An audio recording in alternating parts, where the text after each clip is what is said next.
Good evening, good day. Nice, beautiful, happy people, as I could see.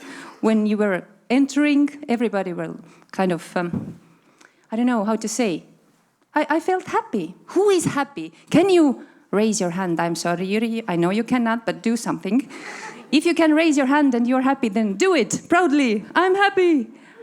And now, if there are some who aren't, you can also do it. And we are with you. So if you're not, you can raise. Oh, thank you. There's none. So it's nice. My name is Kadi, and I'm the moderator, trying to be for these 2 days, today and tomorrow. And also, you can ask me questions. You can answer me if I have some questions, I hope. And also, I would like to open this conference for now. The topic is living independently and working inclusively, a Nordic Baltic dialogue. I ask you one favor. Let's split this room from here. This side, if I'm asking you, you could say Nordic. Let's try. You here. 1, 2, 3. Nordic. Good. And this, Baltic. Yes? 1, 2, 3. Baltic. Nice. So, and all together we say dialogue. So when I'm saying 1, 2, 3, you start first. Nordic. Then you. Baltic. And all together. Dialogue. Good. Now let's do it. It was a rehearsal. Yes? 1, 2, 3. Nordic. Good. Now you can clap to yourself. And now I'm asking kindly, Maria Gracho. Am I saying it correctly? Grachev. Director of Nordic Council of Ministers Office in Estonia. Be our guest.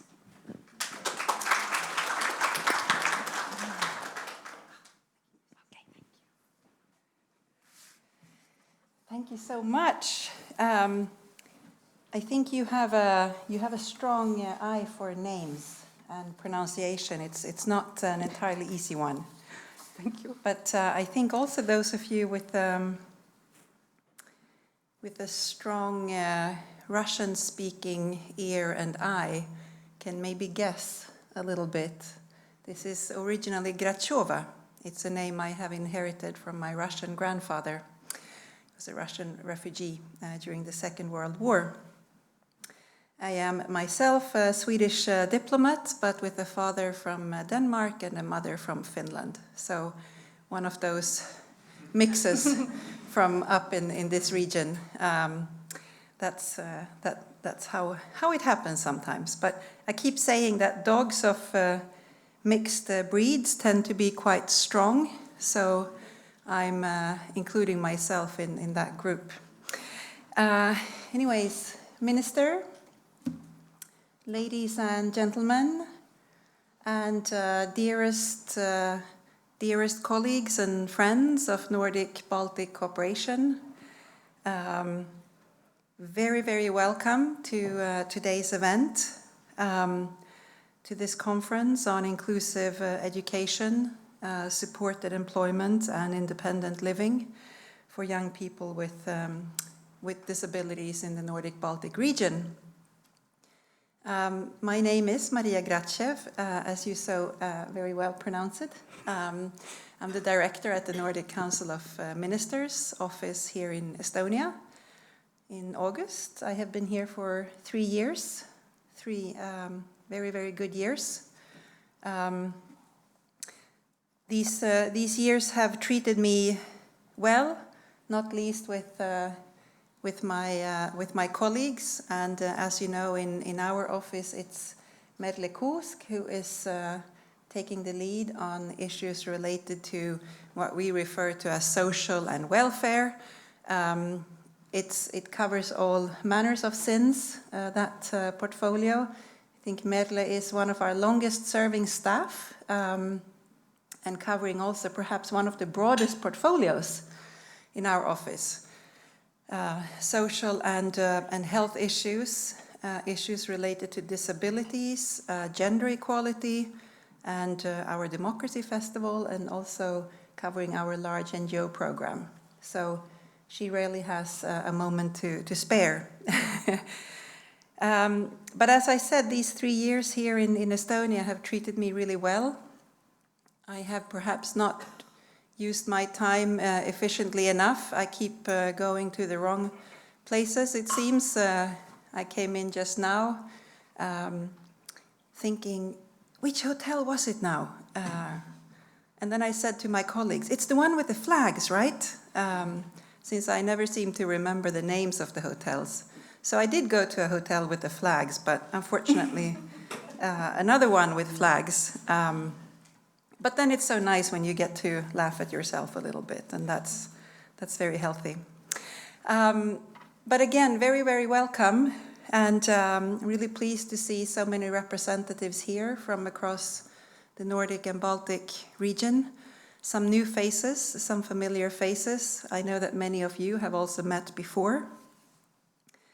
We're here today to share experiences, knowledge, get inspired, look at the challenges that we have, but also the opportunities, what's working, what's not working, what can we do, where can we do better, where can we do more. That's really important. I know that we can all do more when it comes to travel arrangements. Some of our colleagues and participants with special needs, I'm so grateful that you're here, but when you prepare a conference like this and travel arrangements, you quite quickly become aware that things are not always so easy and straightforward as you can imagine. So there's also room for improvement. Today's conference is part of a wider project. I'm sure you have all sort of heard about this before. This is the Nordic-Baltic Cooperation on Social and Health Issues 2025 to 2027. This is implemented by our organization, but of course in partnership with many partners in the 3 Baltic countries and in the Nordic countries. We work across all the Nordic and in Estonia, Latvia, and Lithuania in this project. And I would like to take the opportunity to extend a special thank you to the Estonian Chamber of People with Disabilities, but also to the Nordic Welfare Center, and of course here in Estonia to the Ministry for Social Affairs, also a long-standing partner for many years in our work. We are here to come together. We were saying the word dialogue, which I think describes very well what we're here to do. We're here to put our heads together and again look at what's really working, what's not working. Let's not be shy when it comes to addressing challenges, but let's also not be shy in addressing opportunities and good solutions. And usually a very good way to find those solutions is to talk to each other and see what experiences we have from different countries and organizations. We know that financial resources is always a bottleneck, but we need to also look, of course, beyond that. The issue sort of working on the inclusion of people with disabilities has actually been a really long-standing priority in the work of Nordic-Baltic cooperation. I know some of you have been working with us or with each other for a long time, and issues related to deaf blindness is one of the actually oldest in the entire work of the Nordic Council of Ministers and Nordic cooperation. It was one of the very first areas that our organization also started working on, so it has a long history. And with that, it has a lot of priority as well. We have new challenges. I know that many of you are engaging in issues of crisis preparedness. How do we look after individuals with special needs and with disabilities in times of crisis? Where do we find the medicine? Where do we find the support? Who's going to find this? When? Where? How? These are some issues that have recently gained more priority given the political situation and the security situation that we have around us.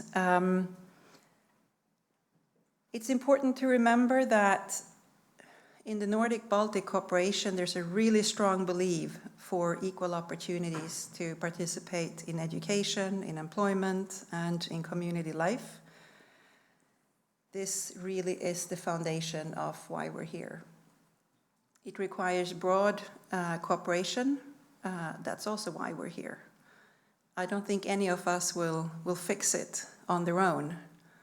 As capable as many of us are, we do need each other to do this.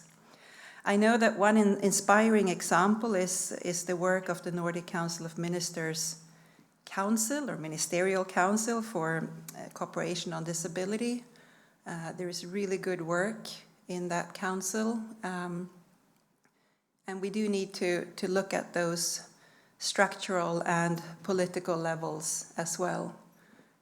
That's one of the levels, and of course, everything that happens on the ground and between people and organizations are also equally important. But I really hope that today's discussions will provide some practical insights and inspire new partnerships, contribute to solutions. That's again why we're here.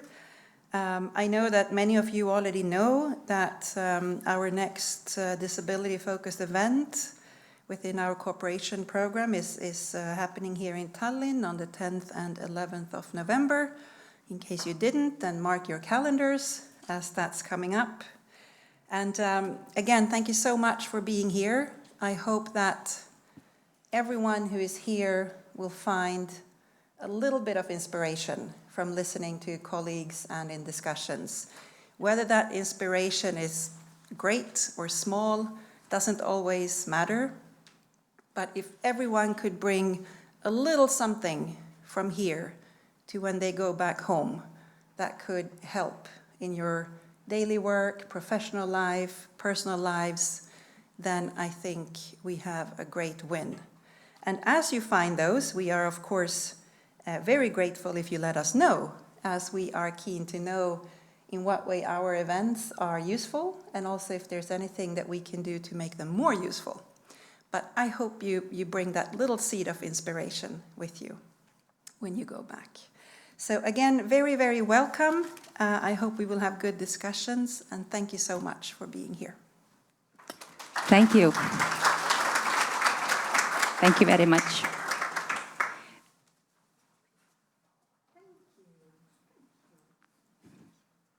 And now, please, Carmen Joller, Minister of Social Affairs.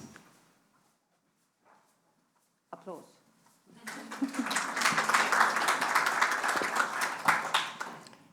And dear Maria, dear all the other friends and ladies and gentlemen here, I'm thankful to be invited here and a little bit envious of you because you can stay here. I have to leave soon, but at least I can maybe hear some words also of the speaker who is going to speak after me. I had a look at the program and it's really interesting, and I'm sure your discussions here will be fulfilling. Independent living and inclusive employment are not only social policy means and goals, they are questions of dignity, freedom and equal opportunity. When I was a child, it was deep in Soviet state in the 80s. We actually didn't have any people of disabilities because all the Soviet people were very happy people, as you remember. And they were never disabled, they didn't have ever any problems. Therefore, we didn't need also psychologists, and we didn't also need social care. Well, I am sure you all understand the irony behind these words. But I remember when being a child, I was not taught that being different is something normal, actually. Instead, I was taught to be normal, and you always had to cope with the opinion of others. Even if I didn't have any disabilities, I felt the pressure to be invisible in the society, because if you were very, how to say, distinguished from others, then you were noted, and this attention was not very good always. But I even cannot imagine of the life of the people who were living with disabilities. Usually they were closed somewhere indoors. If they were happy, they lived with their families. But for example, in hospitals, when children were born, if the disabilities were noticed, then their parents were recommended to give away their baby. So the system was so different, and it was so inhumane, and it really denied the existence of people with differences, I would say, actually. So nowadays we know that people with disabilities are at much higher risk of poverty than those, so to say, normal people are. But it is our goal also in the ministry to actually find out the strength of the people with disabilities, and to find out the ways how to make them feel, or how to change also the public opinion, so that those people feel included into society, and not only into society, but also at the work or employment market. We see nowadays, even nowadays, that quite often this glass ceiling is not put above those disabled people by the disability itself, but quite often it is set by society, also maybe employer, who doesn't employ the people when they realize that there might have been some differences in the way how this person thinks, or how the person moves or copes with everyday life. The reality is actually that the people who have special needs, they are very adaptive, quite adaptive, because they have to adapt with their normal way of life quite often. Yes, nowadays we take much more into account the differences. For example, we have also those ways for wheelchairs, and yet they are, of course, sometimes too steep, and so on. But yet we have in society a lot of way of thinking that these people are different, but at the same time they are actually very, very good people to be employed, because they are they are used to work. They are used to try to adapt, and also to fight for something that is normal. Our moderator, you very, very nicely defined happiness. It's ability to raise your hand. It is really sometimes this little ability, which we healthy people think it's normal just to raise the hand. But for some persons, it is something that, wow, I can raise a hand. Myself, I have had a period in my life where I could be walking only for 30 or maybe 40 meters. And now, every time I take steps of stairs, I feel happy, because I can just easily climb the stairs. I can even run the stairs. But at the same time, in the back of my head, something reminds me, the stairs are so difficult, please avoid them. So it's already 10 years past this period, but still it's in my subconscious. So why I'm talking this, I actually don't have to tell it to you, because you are the best people to know the value of your efforts, the value of how you cope with everyday life.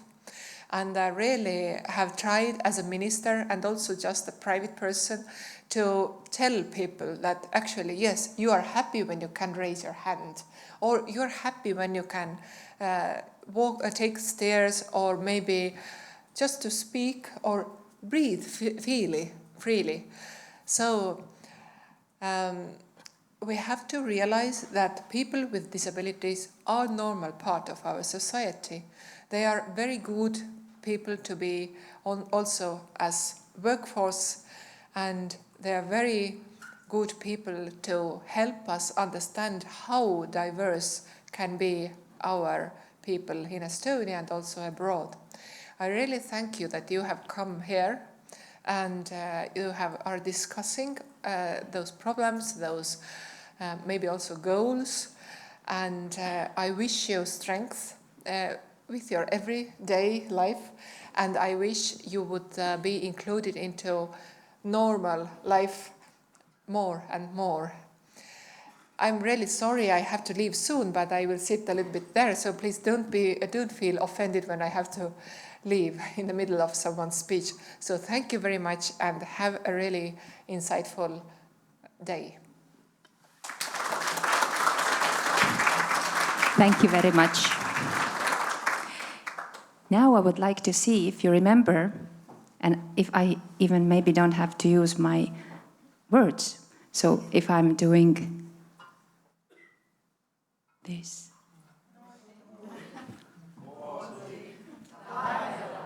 We will continue doing this. Very good. You are very good at it. So next person is coming to say some reasonable, I hope, thoughtful, and maybe cheerful things. Meelis Joost, Chairperson of the Board, Estonian Chamber of People with Disabilities. Thank you very much. Welcome. Well, welcome to everybody, dear friends.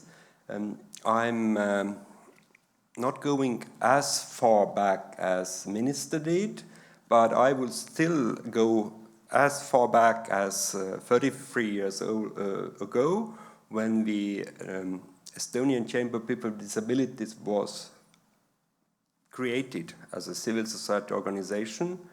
And for this, we certainly got inspiration from Nordic countries and have had since then a very, very close cooperation with Nordic and Baltic countries, with different organizations, with different projects. So this is how we are gathering here today, that we see each other again. Very many people already have met each other earlier and have had this cooperation. So happy or not happy? I think that we are happy, but we are also realizing that we have still a lot of work to do. I have been myself living 5 years in Norway, so this cooperation in the Nordic and Baltic context is very dear to me. But we are really, really happy to be able to have the co-organizing responsibility for this particular seminar. So I would like to thank very much the Nordic Council and Ministers Office in Tallinn, and Merle and Maria and everybody there for this great opportunity. This year is also celebrating 20 years of the United Nations Convention for the Rights of People with Disabilities. So 20 years have passed. We have today's conference focusing on independent living, the employment possibilities, and also education. So there are particular articles in the convention, Article 19 for living independently, Article 24 for education, and Article 27 for employment, which we can take a look at.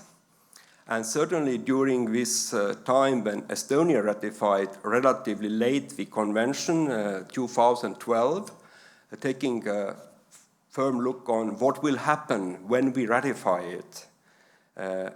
knowing that all the tasks we are not able to offer, like it's not perfect. So we have been becoming better, but as we know, there are still very many obstacles that we can discuss. But what is very good is that in our field of social care, rights of vulnerable groups, and also health care, we are able to cooperate. And we have had this strong cooperation, sometimes projects which end, but are coming back in a different form of cooperation yet again and again. And last week I was having the possibility to visit Gothenburg in Sweden with Queen Silvia Children's Hospital, where Tallinn Children's Hospital representatives were going there to see what possibilities there are in the medical treatment, but also in the social care, doing things together and helping families who has a disabled child with a rare disease often. And then it was said that this is fortunate that if we are thinking Mercedes isn't giving their science and opportunities for free for Volvo, but we are doing it in care and in health and in bringing people together for a better everyday life, I would say so. So thank you very much for coming, and I'm really hoping that we are having several good ideas which we can build on. So thank you very much.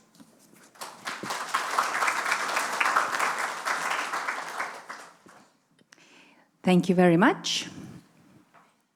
And also, I think it would be nice if we could clap for our minister also, because she's leaving and her helper. So yes, thank you for coming. And thank you for your work also. Now, I'm inviting you, and I'm saying the name in English, Eidur Velding. Am I saying it correctly? Yes, very nice. Oh, yes, because I love Iceland. I didn't want to go wrong here. And you seems to be chairperson of Youth Movement of Icelandic Disabilities Alliance. That's also correct? Yes. Good. Now you can come here.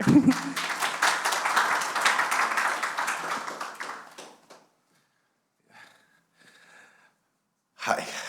So we were talking about earlier about being so happy, and I am very happy when people can pronounce my name correctly. It's because it's very rare when you're from Iceland, but it was fantastically done.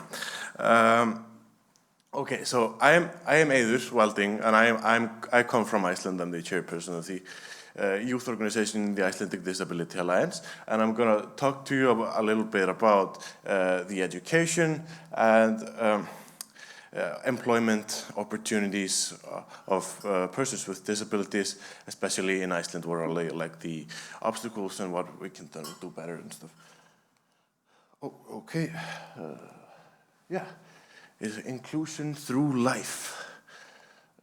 Okay, so in Iceland, we have like a pretty complicated education system for some, because when you're in like primary school, from the age of 6 to 16, it is part of the municipality. Then you can get services, and you have to submit a lot of papers. To get any services, and then you go through 16, and then you go to like high school, and then that is part of the state, and then everybody forgets about you, and you have to start the process over again. So that kind of, but then university, it's like the opportunities they kind of narrow once you get older, So it is also so it's it can be quite complicated because everybody forgets about you all of the time and you have to start again. But that's why I'm here, so we don't forget. But there are quite many other challenges. For the biggest challenge we all relate to is the inaccessible buildings, because the cooperation of the Nordic cooperation on disability is 50 years old, but accessible buildings are not. So so there are quite many buildings that, like, especially our university is really old and it's inaccessible, and it's always a question about money when it comes to accessibility. But of course, the right to education is quite a fundamental right. And accessibility should be also, and that's what we've been we have to watch out what we have been advocating on, and the study environment kind of offers really it doesn't really offer really much flexibility. If you want to get more time in exams, or like an extension on projects or so, there's a lot of papers you have to submit, and everybody loses them. You have to submit them again. And that can be quite frustrating for persons with disabilities. So some of like when the system keeps working against you all of the time, then you become like kind of defensive, and like you stop. Your patience for this nonsense eventually runs out, but that's why we need to create an educational environment where it welcomes persons with disabilities, and with all of the kinds of disabilities, and we provide reasonable accommodation to everybody that needs it. We are in the education system. We have had to work on also prejudices against persons with disabilities, because if you don't finish if you get adapted education throughout primary school and then through high school, your possibilities for education in university kind of narrows. And we've been trying to advocate for in Iceland for the creating more opportunities for persons with disabilities that have had adapted education, maybe in special education or so. We've been trying to open up more doors so we can have more education opportunities. But the really conservative university system has been working against us kind of on this. So that's ever going battle.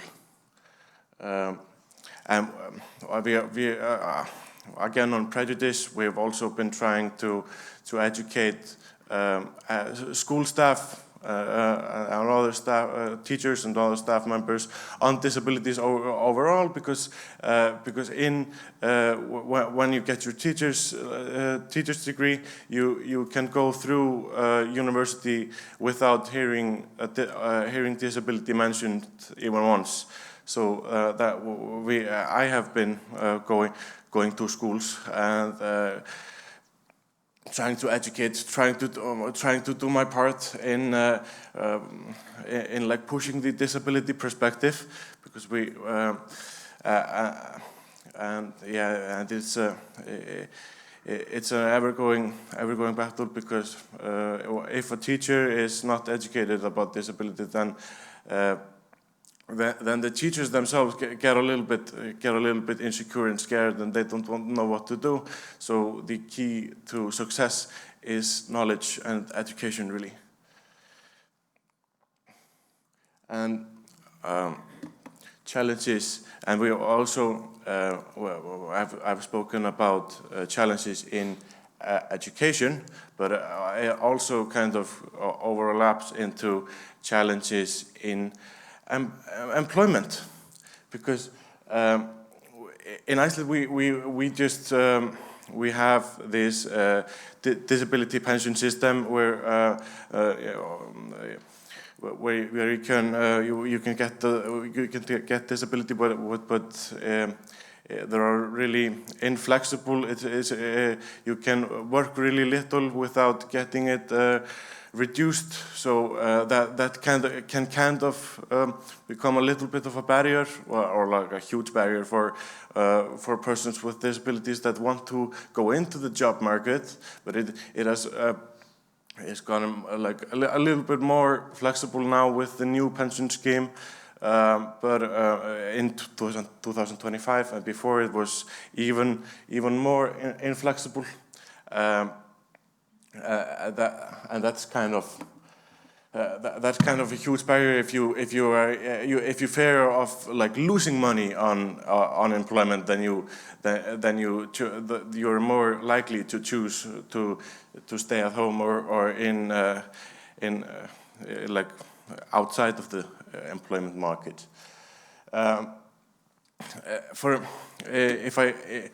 If I can take the youth perspective, especially, it's really hard for youth with disabilities to get a job because of prejudice in the labor market, and because employers, they are like, when they hear about disability, they just hear like sickness. They're like, they're really scared that we are like that when they hire us, and then we are out of work all the time because of sickness. But that's really, there has been absolutely no data that has suggested that youth with disabilities are more likely to call in sick more often than our hungover peers. So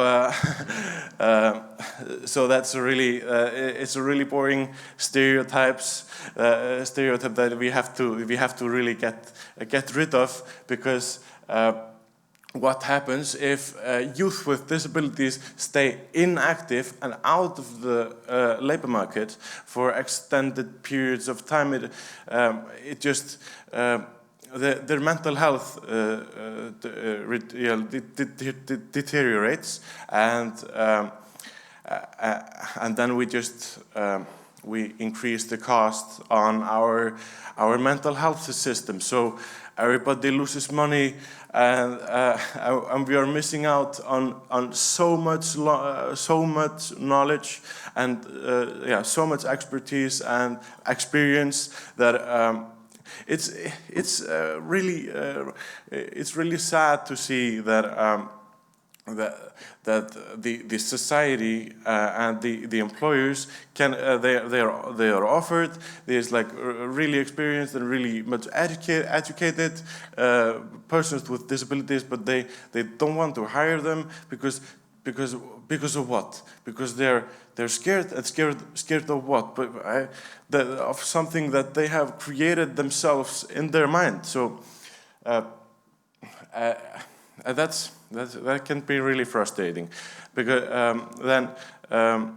because I have seen like youth with disabilities that are maybe with a doctorate, but they can't get a job.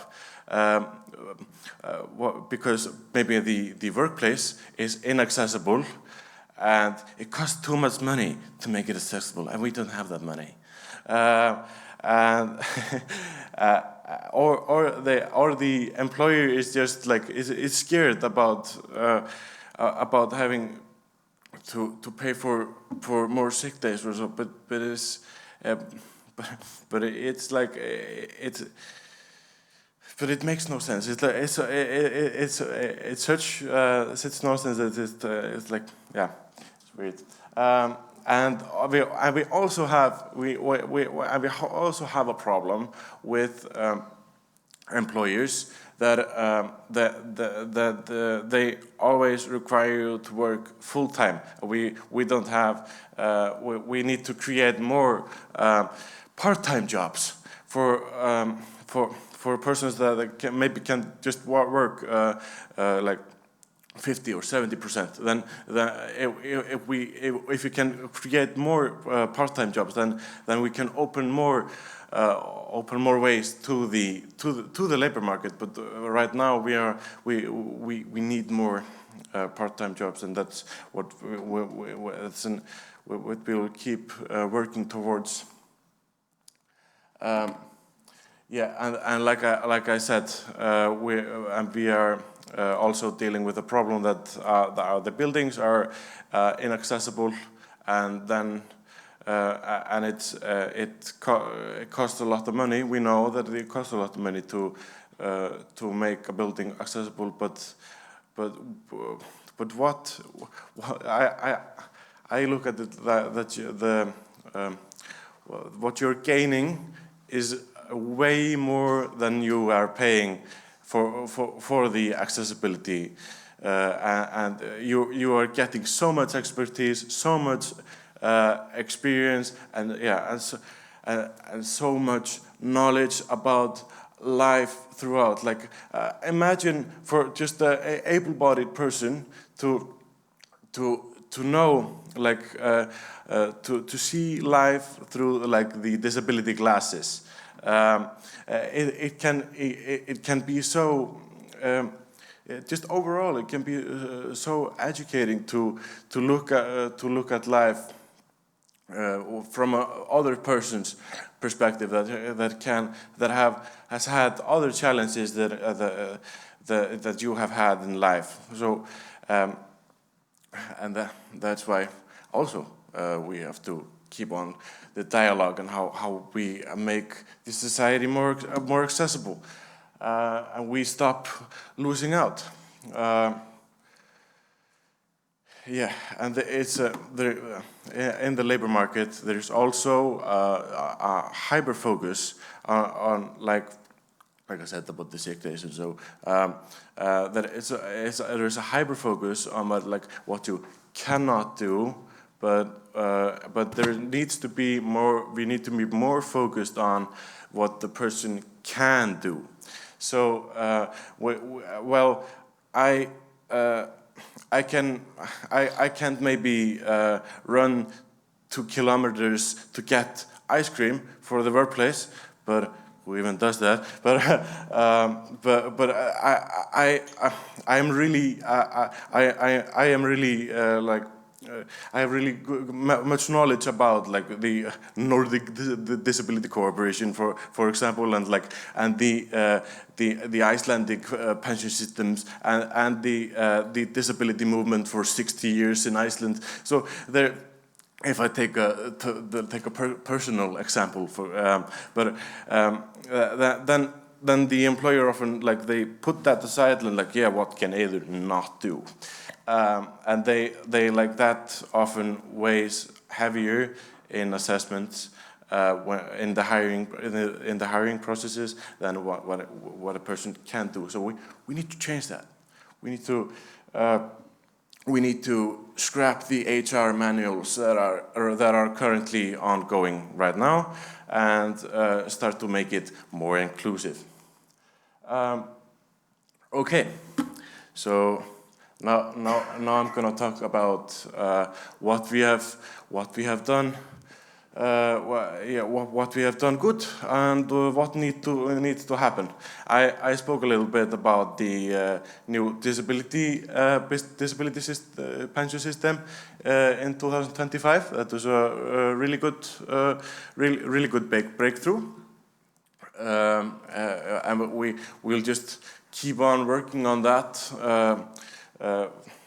always, because you know how government works. It is like there are always a room for improvement. We will work on that. And we have in that system we kind of like improved the disability pension system. Then like at the same time we implemented a new labor market initiative that is like that comes from the UN Disability Inclusion Strategy, and that kind of touches on that, like what a person can do rather than what the person can't do, and like and the need for like part-time jobs, and like so that's but it's kind of new, and it takes time to implement, but I'm really excited. It's a really good thing that we are trying to make the labor market more accessible and trying to be a good example to others.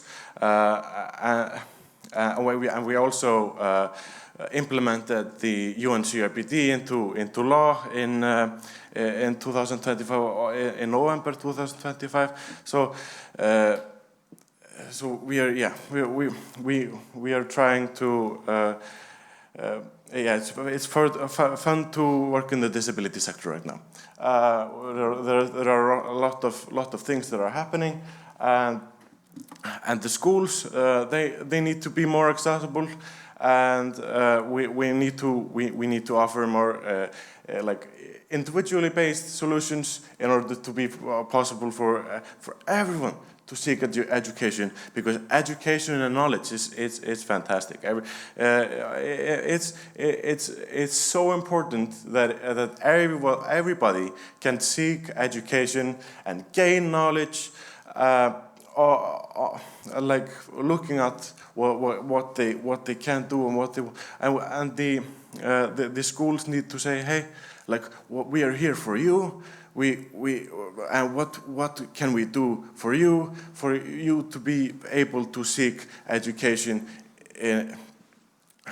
on your pace, and we like we all know in the Nordic Baltic cooperation, we have a significant rate of persons with disabilities that are also experiencing poverty. So we need to take measures to ensure that disability does not mean poverty. That you not just because you have a disability then you are then you like have to experience poverty, because now we in Iceland we have this we have for real this discussion about, okay, this new disability system, it's giving the disabled people too much money, and I'm like, wow, okay, because that's not a discussion we are supposed to be having, because there's like, why can't the person with disabilities have money to live? Because in the old system, they didn't have money to live. We had even higher rates of poverty, but now we have this system that improves their quality of life, and then they're like there are like strong powers in society are like, no, that can't happen, like but that makes no sense. So of course persons with disabilities are entitled to to good quality of life, just like able-bodied persons. Okay, now I have concluded my short overview, but let's stay in touch. I have put my Instagram there, and also the Instagram of my organization, and my LinkedIn also. I'm very active on LinkedIn. It's like super fancy. And also my email. If you want to get in touch, please do. And also we can. I am always open to discussions in the breaks or so. I'm just really looking forward to our dialogue. Thank you. Thank you, Eidur, very much. Thank you. We all could see and feel your energy and your passion about this topic. So thank you very much. Also, I'm disappointed because I thought that Iceland, one of my favorite countries, they're doing better, but okay. Good luck to everyone. And now Külliki Tamm, Astangu Vocational Rehabilitation Center, Head of Educational Development Department. That's kind of thing to say. And here you go. Let's see how Estonia is going.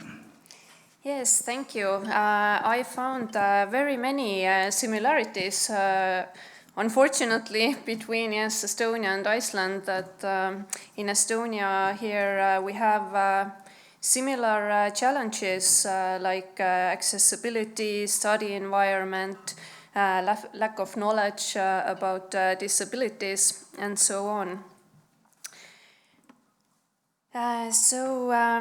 Today I was asked here to talk about transition from inclusive education to inclusive labor market. And I will also share some experience from Astangu Center. Why this transition even matters? Well, transition from education to work is not just a personal milestone. It's a critical issue for social and economic inclusion.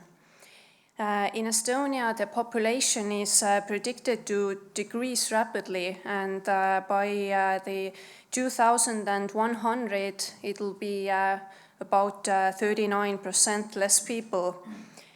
So making every individual's contribution to the labor market is invaluable. For young people with support needs, successful transition ensures they become taxpayers rather than being dependent on social benefits. It also reduces the care burden on families, allowing parents to remain active in workforce themselves. Ultimately, providing vocational education that leads to employment is about maintaining social cohesion and national economic sustainability. So transition from education to labor market should be understood as a process rather than a single step. Young people with support needs frequently experience several overlapping transitions at once, like leaving primary education, adapting to the new environment, moving towards the adulthood, and being more independent. So as the previous speaker said, there are quite many barriers to go to labor market. For example, there is a mismatch between skills and low qualification. Unfortunately, every 10th person in Estonia ends their education after primary school, leaving them without vocational skills that are needed for the modern day market. And more than 16% of students drop out from vocational schools only after their first year. The support systems are fragmented, and it often breaks down when students move from primary vocation school to the next level. and the information about the student is not consistently shared. Information like strengths, coping strategies, and accommodations often doesn't move between schools, and mental health concerns and previous experiences, inclusion may further complicate participation in education. Also, there is a lack of specialists. In late national audit, vocational schools, about 90% of them admitted that they can't provide successful support services due to a severe shortage of psychologists, social pedagogues, and special education teachers. There are also mental health and psychological barriers. Transition periods are very high risk times for health issues, and without the needed support, the young people are in higher risk for dropping out and to be long-term in exclusion. There is also stigmatization by employers. While attitudes are improving, employers remain unaware of state support measures, such as wage subsidies or workplace adoptions, which limits their willingness to hire people with disabilities. And there are also barriers about the curriculums that are offered in schools, because there are very few level 2 and level 3 vocational curriculums which are accessible for students with a bigger need for support, or for the students who finished primary school on a simplified curriculum. But we are in Estonia working on that to make a wider selection of these lower level vocational curriculums.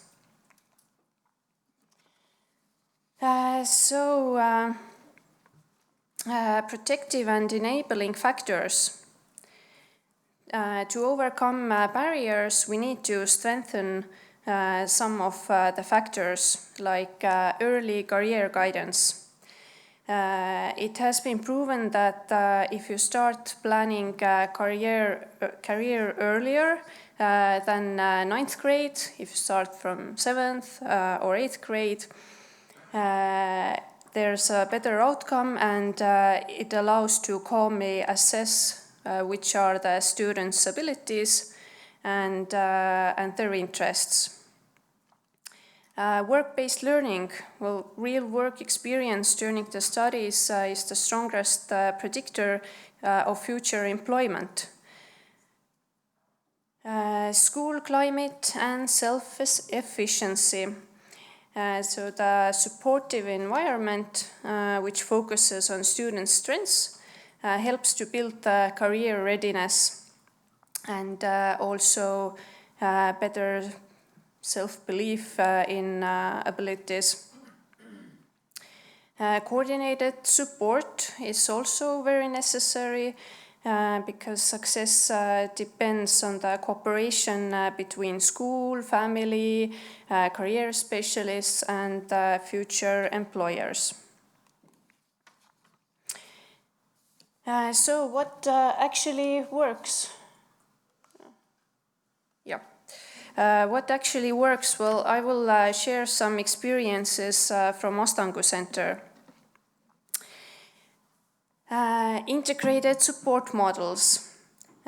Support must be integrated to everyday life, including the student's home, dormitory, community, so it has to be also outside of the classroom. And it is important to emphasize that for a successful transition and to prevent students from dropping out of school, support should go further. At Astangu Center, we are convinced that support must be integrated into the daily life of the young person. It must be provided in the student's dormitory, home, and community.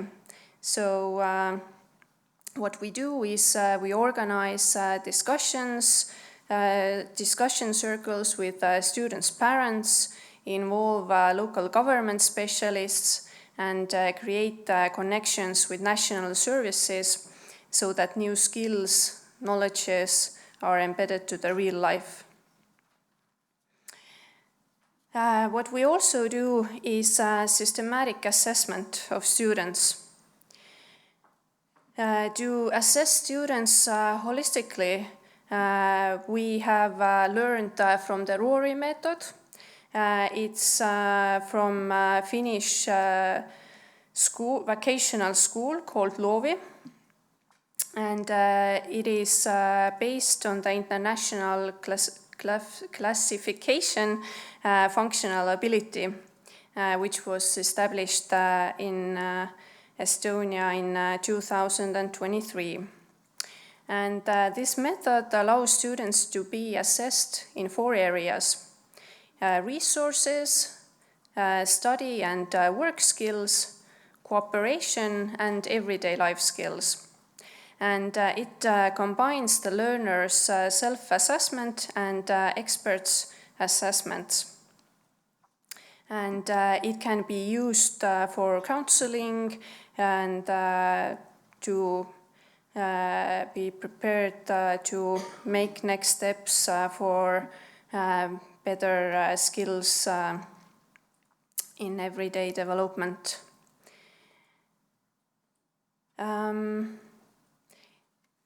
Also, we make personalized action plans for every student, and this we have also learned from our Finnish colleagues.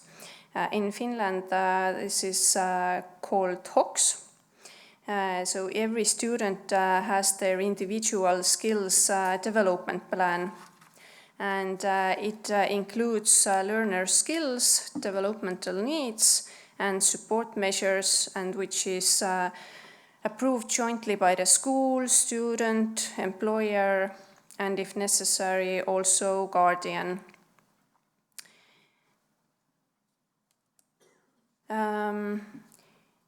Also, we have the preparatory studies. From 2026, preparatory education will be offered in Estonia. And it aims to prepare young people with basic education to continue their studies at vocational or secondary education level. Astangu has a long-term experience in conducting similar studies, both in continuing education and also as a vocational selection year. And we see that young people that are in need for greater support, for them it's an important milestone between basic school and further studies. And also very important is supported employment. In order to transition from school to the labor market, youngsters usually need support of that. And in Astangu Center we have career specialists working who are helping the students to find their internships and later to find a working place. And often successful internship becomes the young people's first job.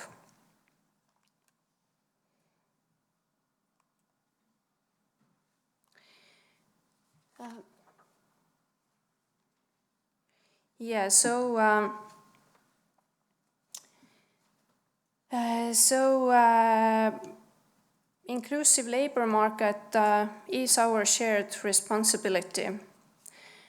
And what we can do is that schools can provide diverse and accessible curriculums.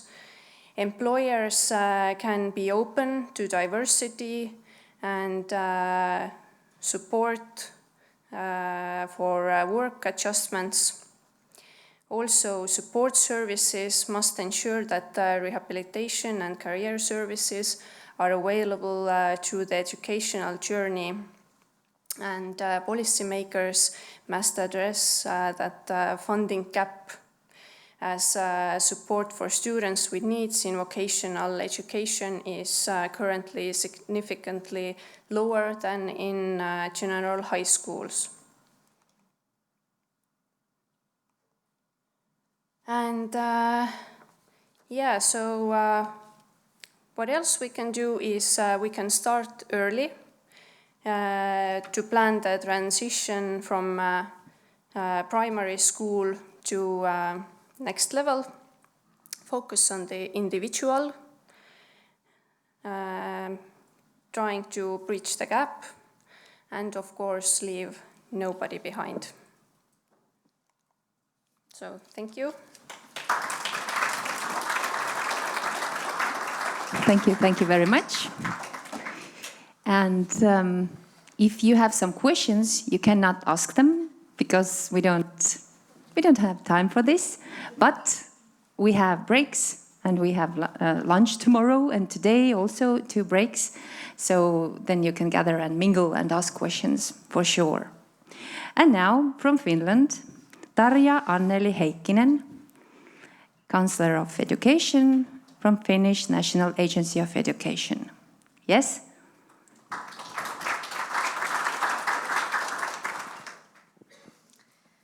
So, good afternoon, and it's a pleasure to be here today. And it was very nice to hear your experience of Finnish system. So, my name is Tarja Heikkinen, and I work as a counselor of education at the Finnish National Agency for Education.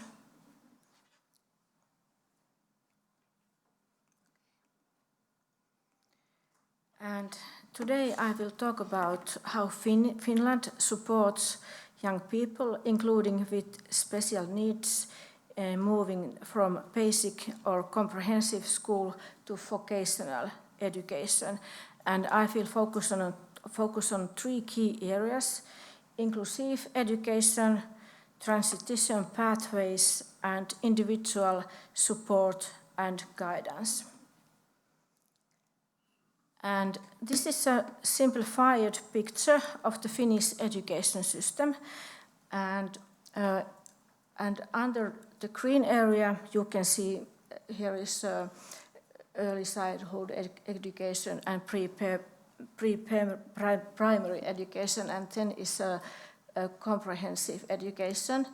And then we have, you can see the line from comprehensive education to upper secondary schools or vocational education. But then we have between comprehensive school and vocational education, we have 2 different types preparatory training.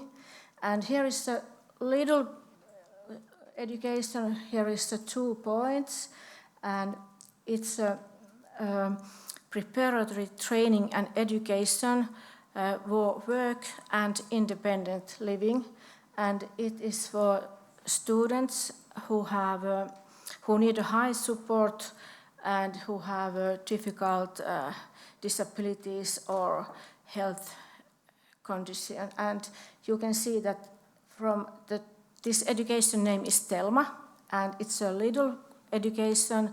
It's only about under 1,000 pupils every year, and here is no line to comprehensive to vocational education because they can't continue, and their goal is going to work if they can do something work, and their goal is independent living. And another preparatory training is for education and training, and their goal is going to upper secondary school or vocational education, and this education name is TUVA-koulutus. So we have a Telma and TUVA. And this TUVA is for students who need strength, they basic skills like writing, reading, and mathematics. And the TUVA education is typical 1 year, and they can during this years they can make decision what is my occupational and what is my vocational, what I want to study. And in this picture, it's a little little picture, but you can see EQF level also in this picture, and you can see that comprehensive school, it's in EQF level 2, and Telma, this little education, is also EQF level 2, and TUVA is EQF level 3, and vocational education is EQLF level 4.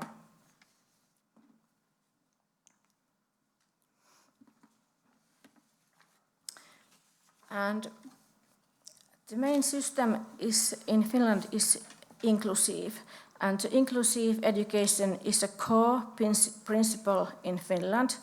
All students have the right to education and support. Support is based on individual needs, and it can take different forms like a personal assistance, assistive devices, and therapy or rehabilitation service. And the aim is that every student learn together in mainstream environments whenever is possible. And I think that the role of special schools has decreased, and more students attend their local schools, and this is a goal.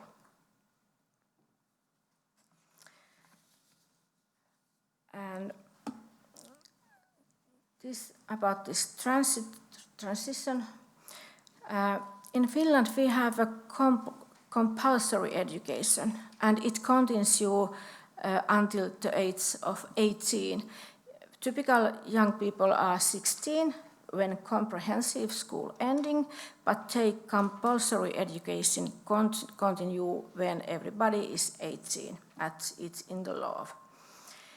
And if a young person doesn't have a study place, the municipality, they have a responsibility to offering study place. And the municipalities, they have a register where they can see people, young people under 18, that they are without study place. Then they contact these young people and their parents, and they say that here is study place to you, you have to go study. And typical is that sometimes we have disabilities young people without study place, and then municipalities offering study place in Telma-koulutus. They have to do work that they can decide, is this young person going to Telma-koulutus or TUVA-koulutus. Typical is a TUVA-koulutus.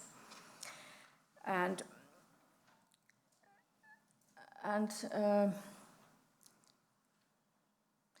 TUVA-koulutus, a big part of them go to vocational education, little part of them go to upper higher schools. And then we can, let's see a little bit this Telma-koulutus. So this is preparatory education and training for work and independent living. And this is for students with high support needs. And these students, they don't have able to transition to vocational education due to severe disabilities and health condition. And the focus is on independent living skills, participation and everyday life skills. This includes planning to work, if they can, support services and daily life. And each student, they has an individual plan for their future, including work, livelihood, housing and daily life. And for some students, participation in working life may take from supported work or other meaningful daily activities. And some students may also find their own way to participate in working during their studies. And also disability service may also provide support such like personal assistance and transport services. And these services support students in their daily life and participation. And this work in this Telma education, it means that municipality organize some work activities, these people and students, and the work can be typical sorting, classification, packing, etc. And the work is typical done cooperation with some companies. That means that company can take contact to municipality that they need this kind of worker. And if these students can do this kind of work, they do. And then we have this TUVA-koulutus.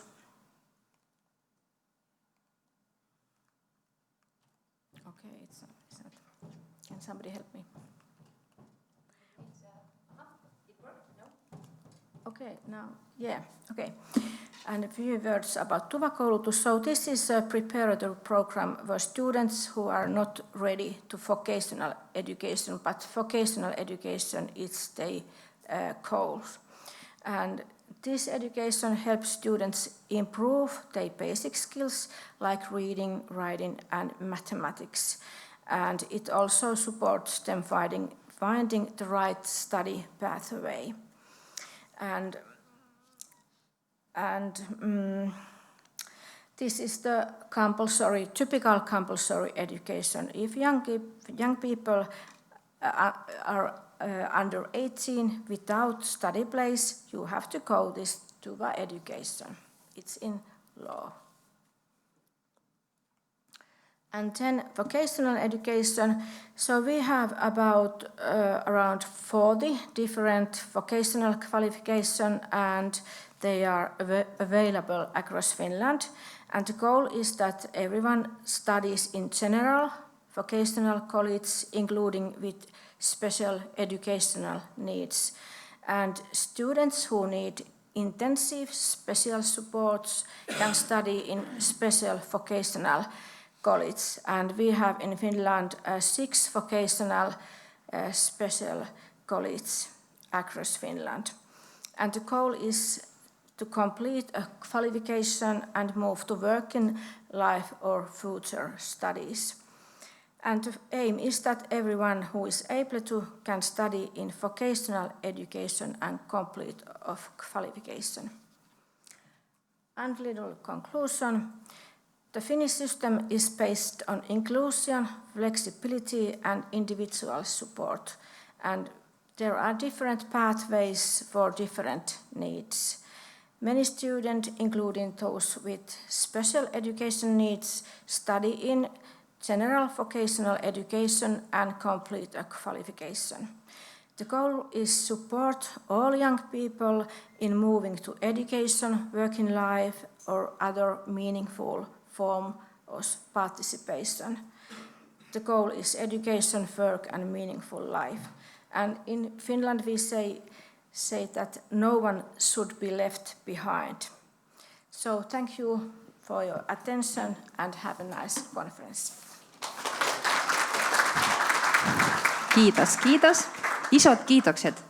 Voinko näin sanoa? Voin. Thank you very much. Now I'm asking you to think of one number between 1 and 10. 1 means that it is the worst day that you ever had, and that is today. And 10 is the best day you could imagine, and that is going on at this point. So find your number in your head, and when I'm again counting to 3, let's say it out loudly. Let's see what number is the loudest, okay? 1, 2, you too, cameraman. 3. Holy moly, let's beat this. And I saw you, lady in blue. You didn't say anything there, so... No, the one next to you. Oh, you said 3, okay. So let's try once more. 1, 2, 3. Let's continue. And now, Trine Lykke Borgstrup. And she comes from Denmark. Yes, and she's a policy officer of Danish Agency for Labour, Market and Recruitment. Yes. Here you go. Yeah. Thank you. And yes, my name is Trine Lykke Borgstrup, and I'll just very quickly follow Maria's example. My surname is Danish. My great-grandfather was a Danish journalist, and he made up that name. I'm not sure if it was because he wanted to be unique, or maybe he just thought it sounded cool, but yeah, if I meet somebody with that name, I know that it comes from him. But anyways, yeah, thank you for having me today. As you said, I'm a policy officer working in the Danish Agency for Labour, Market and Recruitment in Denmark. And I was invited here today to speak to you a little bit about something called the Youth Promise, or the Youth Commitment, that has recently been launched in Denmark. Yes, so the agenda for my presentation is that I'll talk to you a little bit about the creation of the Youth Commitment, and then a sort of outline of the Youth Commitment, and finally a status on how it's going with this implementation of this. So my presentation has sort of a why, what, how structure. So it's why the Youth Commitment was created, and what it includes and how it works, and then finally how we ensure to keep track of the results and accountability. So I'm aiming at perhaps making it clear for you 3 main points that are significant in this Youth Commitment. Yeah, so just briefly a little bit about the political agreement on the Youth Commitment.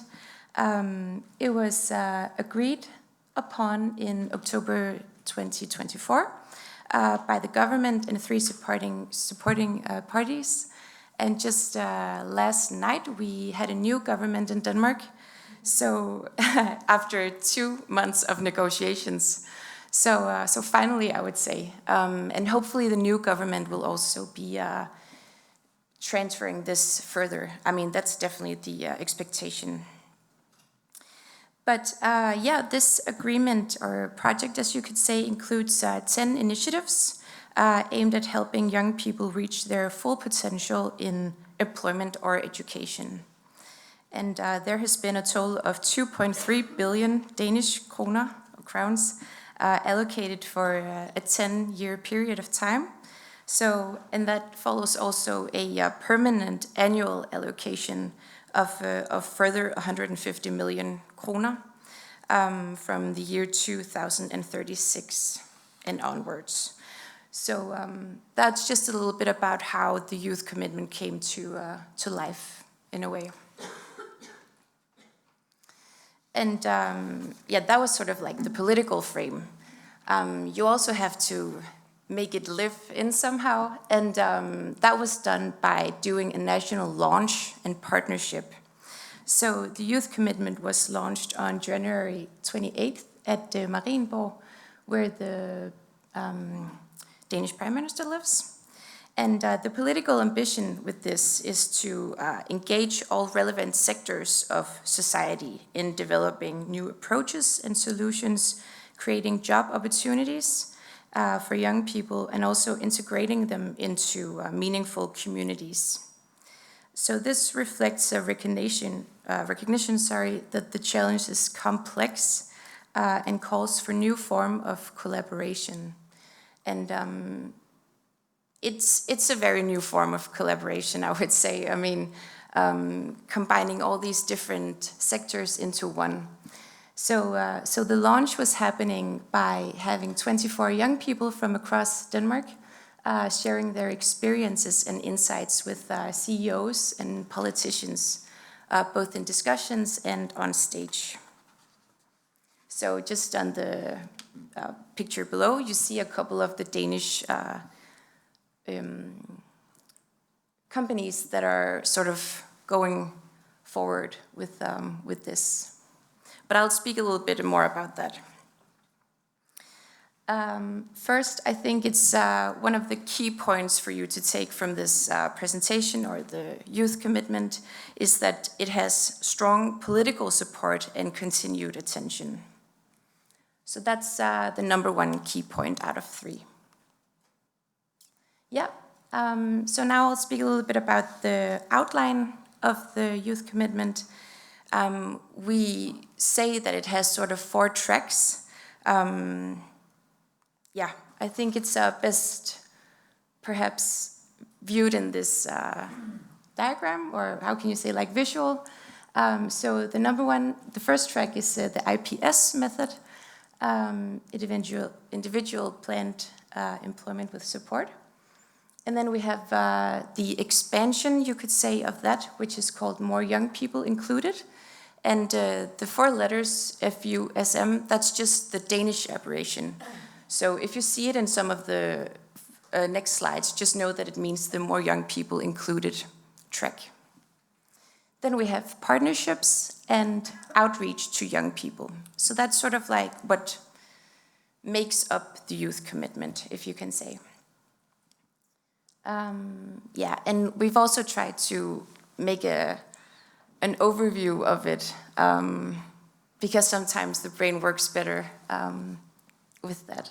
So you have like the youth commitment on top, and then follows the national partnership, and then you see how the tracks IPS and More Young People are included, are 2 initiatives, and then the local partnerships. Yeah. Maybe also I should say the target group of this one is they're young people aged between 15 and 29 years old, and who meets the following, at least one of the following criteria, which is that the young person is not in employment or education, and they're not receiving benefits.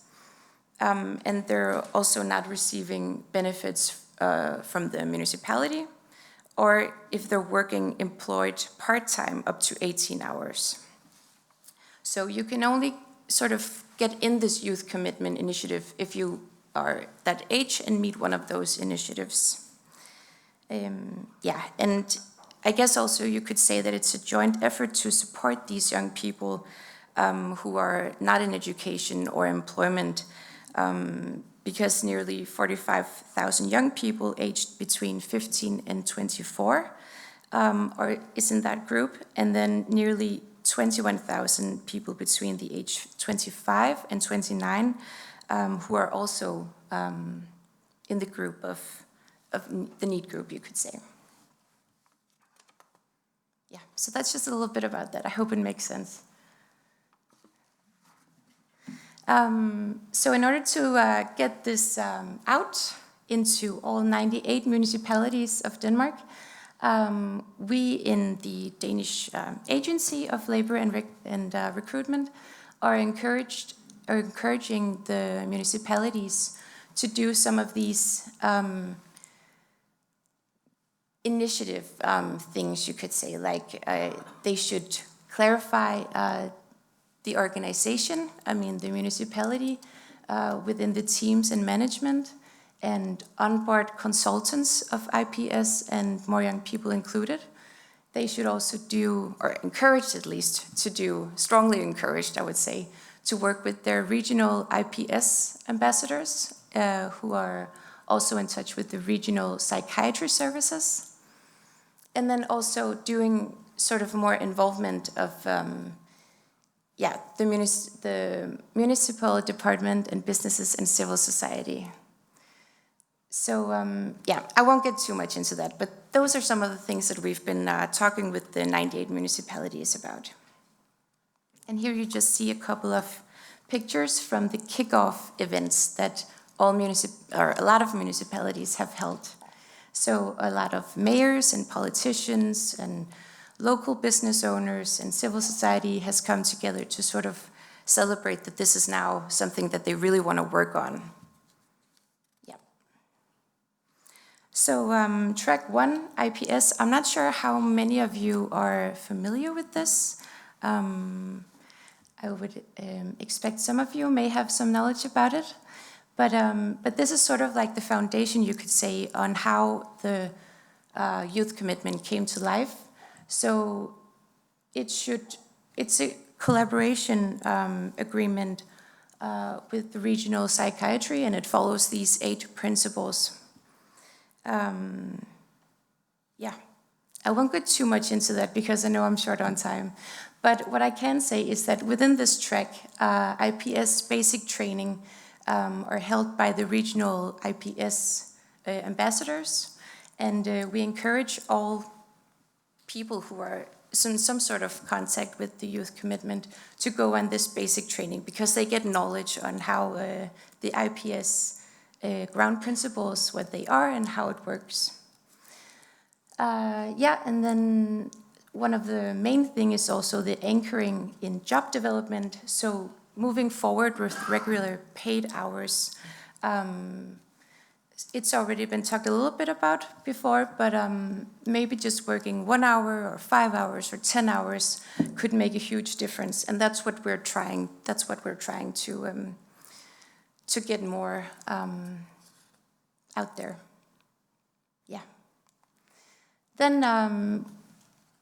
the more young people included track builds upon the IPS. Oh, I'm so sorry about the microphone.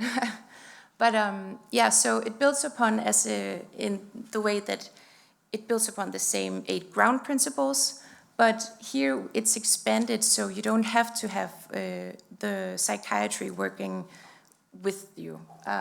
It could be a civil society organization or a company or basically we tell the municipalities to be creative in this department. So So it follows the IPS, but it is another sort of way to work with young people who are not working or in education.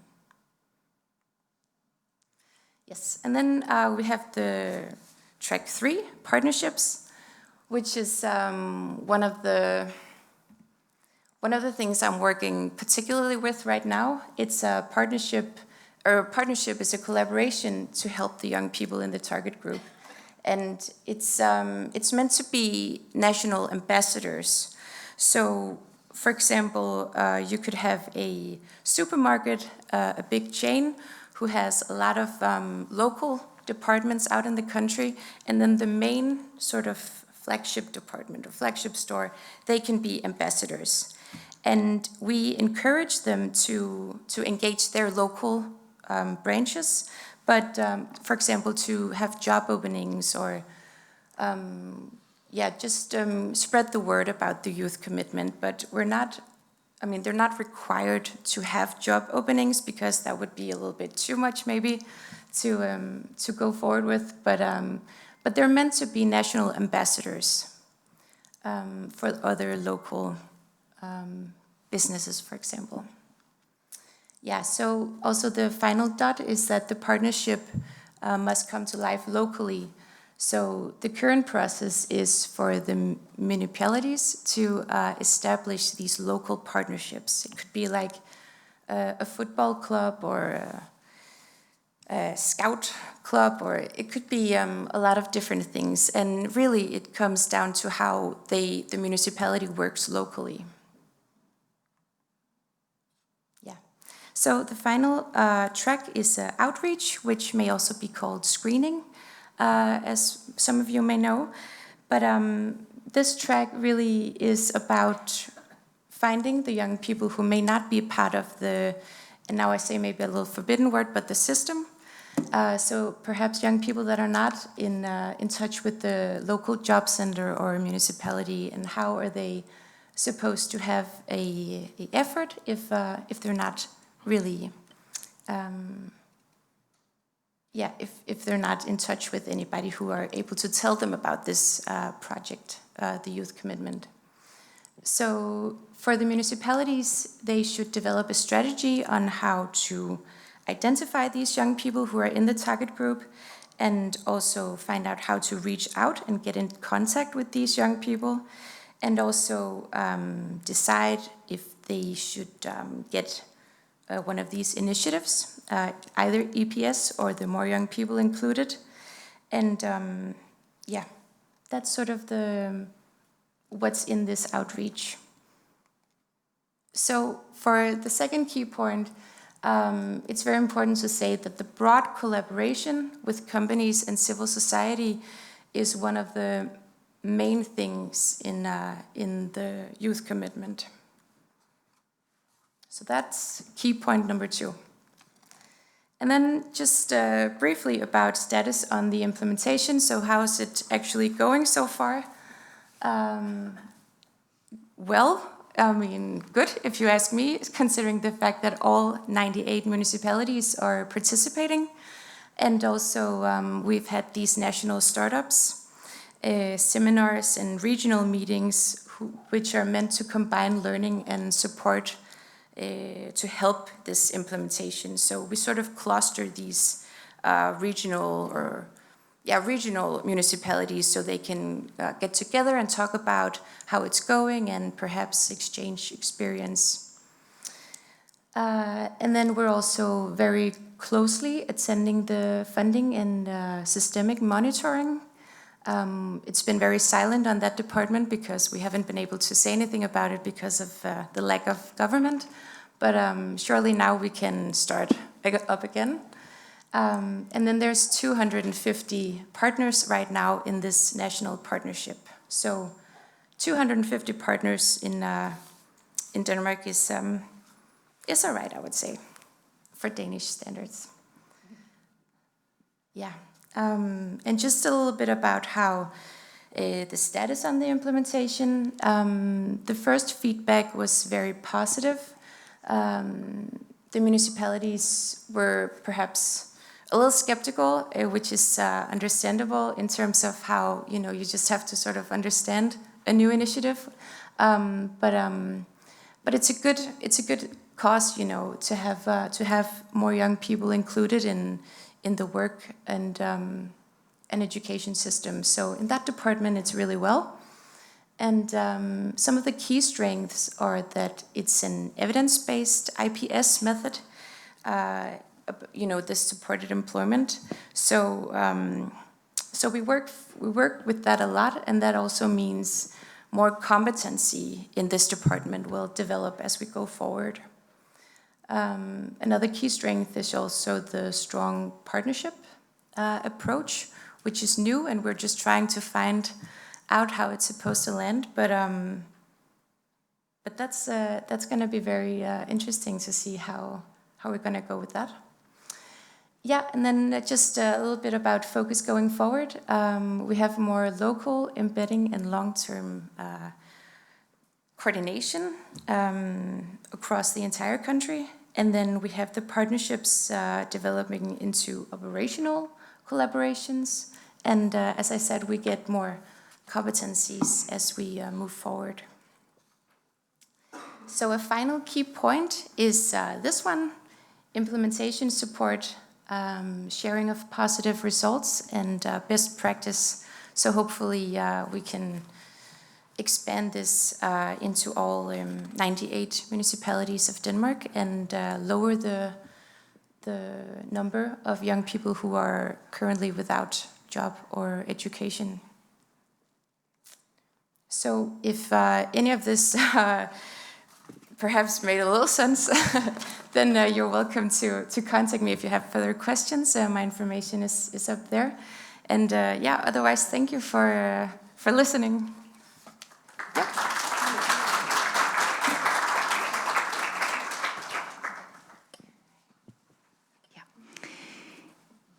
Thank you. How is thank you in Danish? Tak, tak, tak, tak. I should have known. Yes. And now, before we get to go to the break and to have something to snack and to, move a bit maybe mingle more. I haven't actually seen you mingling here. You're so good at listening. You've been to schools. I can see.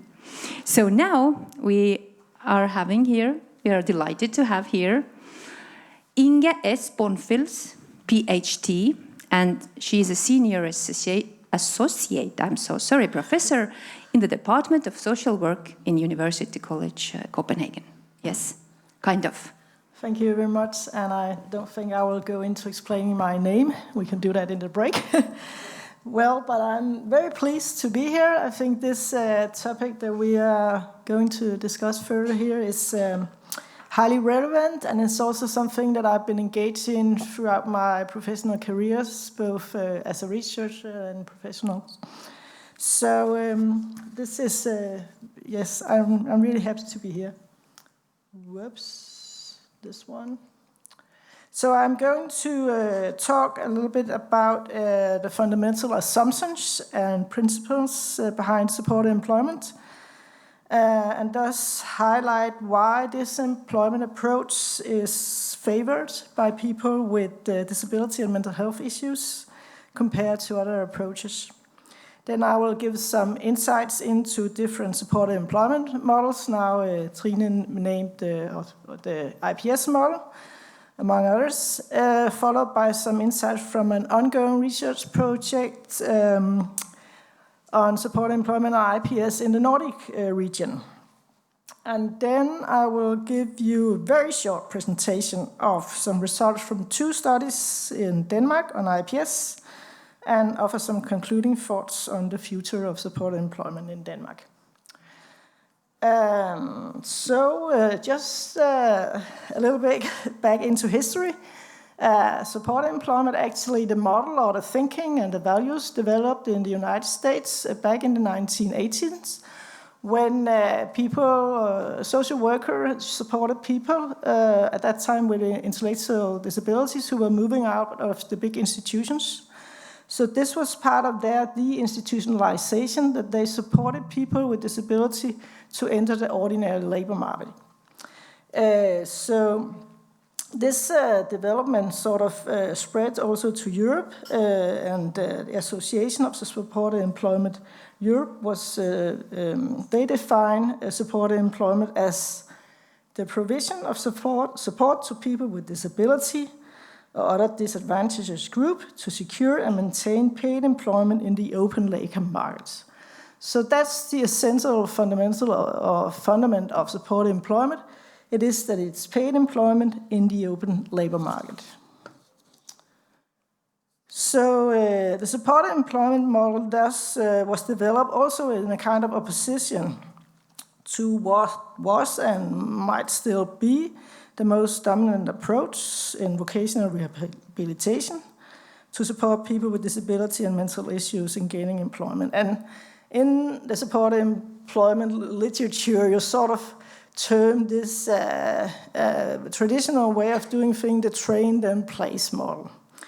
And the criticism towards this model is that it sort of places people in pre-employment assessments, in training in sheltered settings, or activation and job training in work-adjusted sites, and it sort of places people into non-realistic settings where they are not encouraged actually to do their best, and it might also be jobs that they are not really favor, they're not interested in doing them. So this doesn't really, you don't succeed in the transition to real workplaces. So the supported employment model was thus developed, and the basic idea is this place and train model approach, where the person in need receives support from a job coach or an employment specialist. And this employment specialist helps the person find a paid job. This can be a few hours, it can be part-time, it can be full-time. but it's centered on a job in the ordinary workplaces. So the place and train approach, you look for a competitive job that the individual is interested in doing. It's real demand for performance, and thus you receive support to develop the specific skills to do the job successfully, or you can also accommodate the work and the workplace to the individual person, and thus the person experience being part of a real work social situation at a job. What is central to this approach is the employment specialist and the competences of this employment specialist. Becker and Drake, some of the researchers behind the IPS model, they define this employment specialist as a person that helps people find job appropriate for their skills and interest as soon as possible and provide ongoing support as needed. And this support that employment specialist is delivering or is doing is based on that it must be person-centered, it's flexible, and time unlimited. So it's person-centered in the way that you sort of get to know the individual person very well, their needs, their preferences, and you sort of enable a shared decision-making process to reach the goals that this person wants. The support is flexible in the way that you move out of the office, you deliver the support at the time and the place where the single person wanted. This can be that you go for a walk in a park, you go to a cafe or whatever the person wants to meet you, and not in an office place, for instance. And then it's time unlimited, and that means that the support follows along as the person wants it and needs it. And that's also when the person gets a job, he and she still has the employment specialist to support them if they want and need it.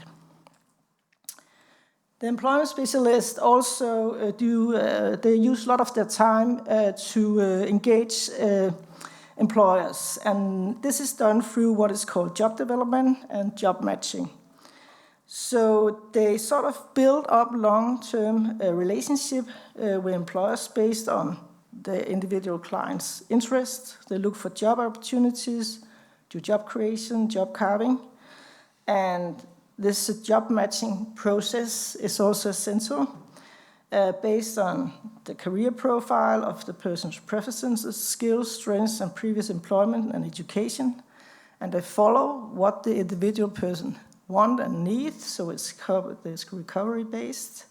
And they build up these long-term relationship with employers in face-to-face contact. Now the IPS program was mentioned, but I think we need to look at the supported employment approach as a kind of umbrella term with several programs underneath it.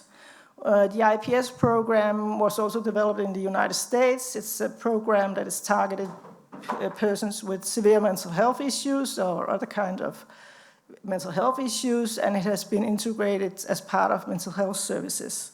And it is evidence-based in the way that there is 20 to 25 years of research and randomized controlled trial behind it, so you actually know that you can reach good outcomes with this model. Then in Europe, there has been developed what is called a 5-stage model, and this is based on practitioners' knowledge across Europe. And then we also talk about a program called customized employment. This is what you will see when you have supported employment programs serving people with more severe disabilities.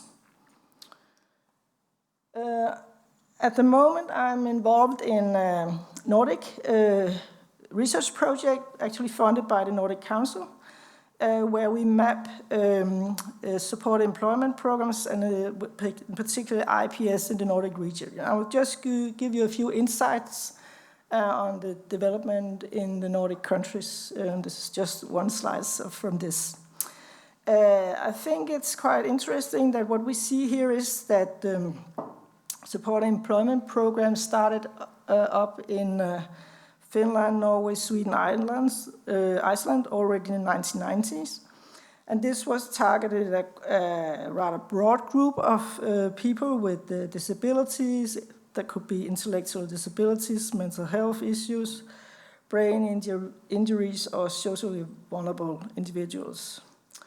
And then we have sort of a second move when the IPS program came up and has been implemented to some degree in all countries. Now in Norway, it has been scaled up, and it's now being scaled up in Denmark too. And now we also see that Finland and Åland has IPS programs.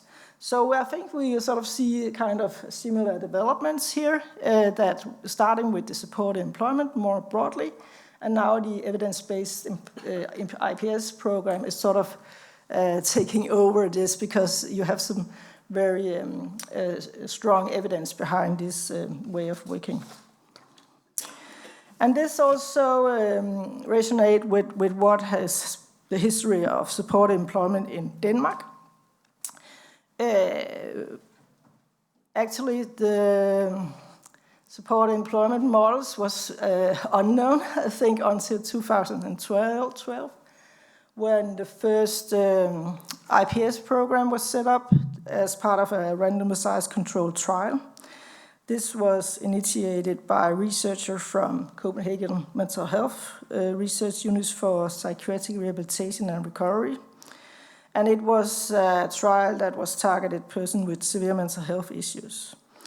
And this study showed significant outcomes. The proportion that achieved competitive employment or education was around almost 60% in IPS compared to 64.5% in those receiving services as usual. The participants in the IPS group was also significantly more satisfied with this treatment that they have received compared to those in the control group.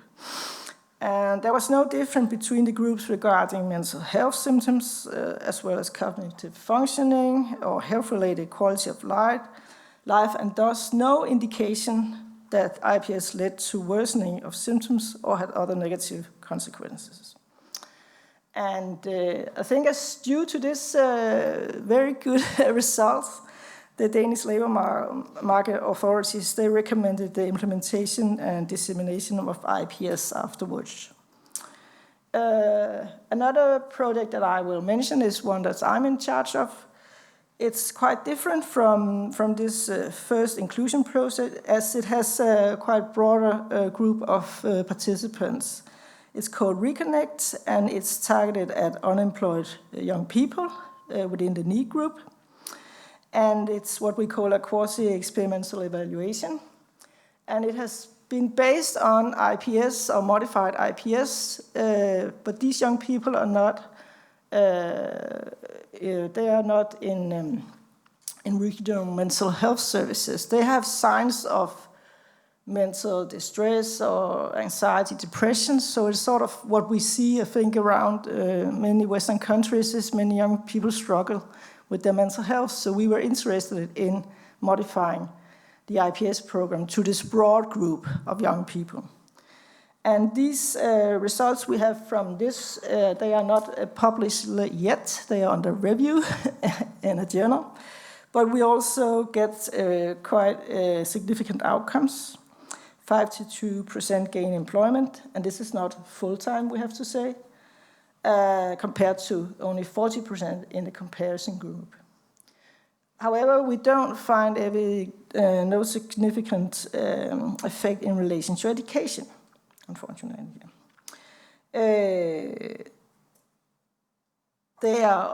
We also measured if they were satisfied with this intervention, and they were highly satisfied, but we don't have the comparison group as in the RCT studies. So, final reflections. I come from the educational system too, and we do programs for social workers.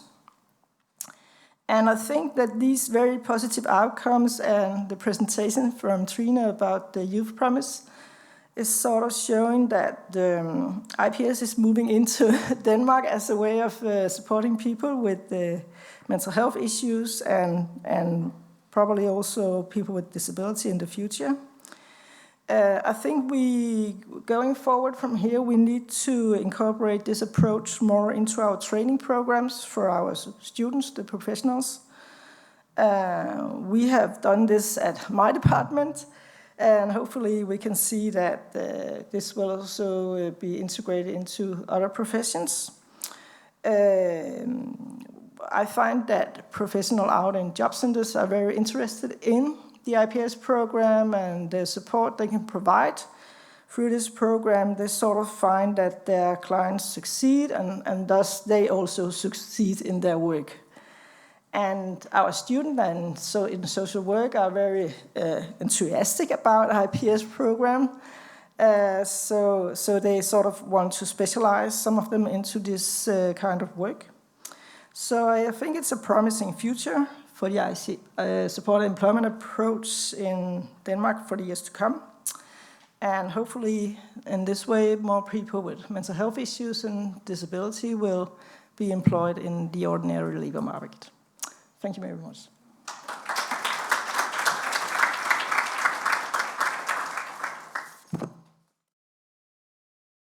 This gentleman is CEO of Grennens Minde. And we are going to hear about an example of how to create jobs with and for colleagues in different kinds of supported employments. Yes. So go ahead. Thank you. Thank you. I'm gonna make the same mistake. Nope, it was the right way. So, hello, my name is Per Froled, and I'm the CEO of Grennens Minde in Denmark. We have existed for 42 years and have been doing supported employment that long, but we didn't know it had a name before. So thank you, Inge, for that. Today I would tell you a little bit about who we are, what we believe in, and how we create jobs together with people with disabilities. As I said, we have been doing this for 42 years. We are a social enterprise organized as a foundation. That means nobody earns from us. We are working in 4 main areas: supported housing, special youth education program, supported employment, and commercial activities. The areas are closely connected, but today I will mainly focus on the employment and business activities. That is us. We have a strong focus on practical hands-on work where colleagues with different abilities can take part and make a real contribution. Our activities covers a wide range of areas, including farming and greenhouses, bakeries, cafes, canteens, wood and metal workshops, building maintenance, and conference facilities. We have a principle of being open to society, so we are an open organic farm and cafe and meeting facilities who is open 6 days a week, all year round. That means we have a lot of visitors, guests visiting us every day. We have around 143 employees, and around a third of those has some kind of special needs and are in some kind of supported employment. We see this diversity as a gift and as a strength for us, and supported employment is not a separate activity. It is an integrated part of our organization.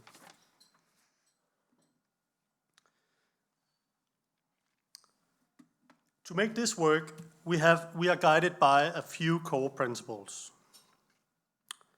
We believe that everyone has skills and a desire to use them to make a difference. That's how we meet people when they come to us. That includes all people, all ordinary members of the staff who are in supported employment, students, and so on. Many of our students and colleagues have intellectual disabilities, and they come from a background in special education programs before us. Some of them arrive at us with limited confidence in their own abilities. We meet them with expectations and with the belief that everyone has something to offer with the right support and guidance. We focus on interests and resources. We focus on the individual dream. By building on a person's interest and resources, we support them develop the development of personal, social, and professional skills and the confidence needed to enter the labor market. We heard about the Finnish example, and I would say that our group of young people is likely to be near the group Telmer. Was it like that? Yeah. So they are the one who has the longest way to the labor market. We work together towards a common goal or a greater good, something outside ourselves. Rather than focusing on the individual need, we organize our work around common goals, like producing goods, serving customers, and creating value. It changes the perspective. People are seen as more than their disability. They are recognized for what they do. And that is why we also call everyone colleagues. We are colleagues, because we are together in doing something bigger than ourselves. So everyone can make a difference if the work is organized effectively.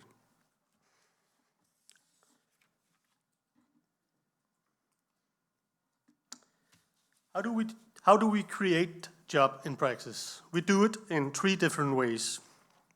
First of all, we have a special education program, and you can say at that where we train and support people. In our education program, students are trained in our own businesses and are later matched with external workplaces. We have job coaches, internship counselors providing these jobs afterwards. They have a wide network of local companies, so we can train them as well. Our goal is that as many of our students as possible get jobs outside of Grennesminde. But we also make business. We produce real products to real customers. It is not sheltered production, it is a real business. And that creates motivation and responsibility and a sense of purpose with the colleagues. We use these companies to make meaningful jobs for people who might otherwise struggle to enter the labor market. We try to give our colleagues skills and confidence, and we celebrate when a colleague wants to leave us because they want to try something new, because that means they got a dream again.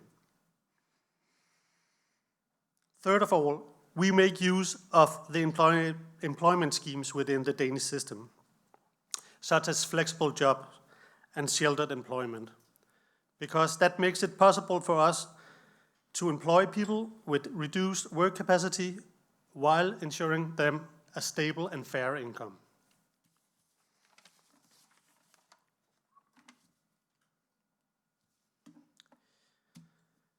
In everyday practice, we design work so each person can play a meaningful role. That often means to break down tasks into smaller steps so people with different abilities can take part in the same process. For example, we have a colleague named Olivier who is a part of the maintenance team. That team works with many different tasks across buildings and outdoor areas. And as you saw on the map, we've got a rather large area. Olivier sometimes finds it difficult to be part of this larger team, but he has a real strong interest in recycling. So we created a specific role for him where he is responsible for our waste handling systems. And I can tell you, there's nothing in the wrong garbage can. So, thanks to him, we now run a week every year where all the students are taught and learned about recycling and waste management, And we all join together to clean up the area and put it in the right place. So that is a good example of how one person's interest and resources can create value for our whole organization.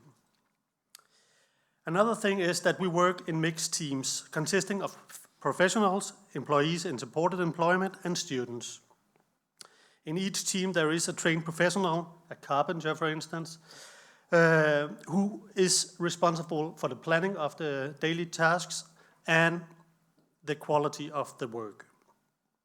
And at the same time, we see that colleagues in supported employment often take on mentoring roles for the students in specific tasks and thereby become role models.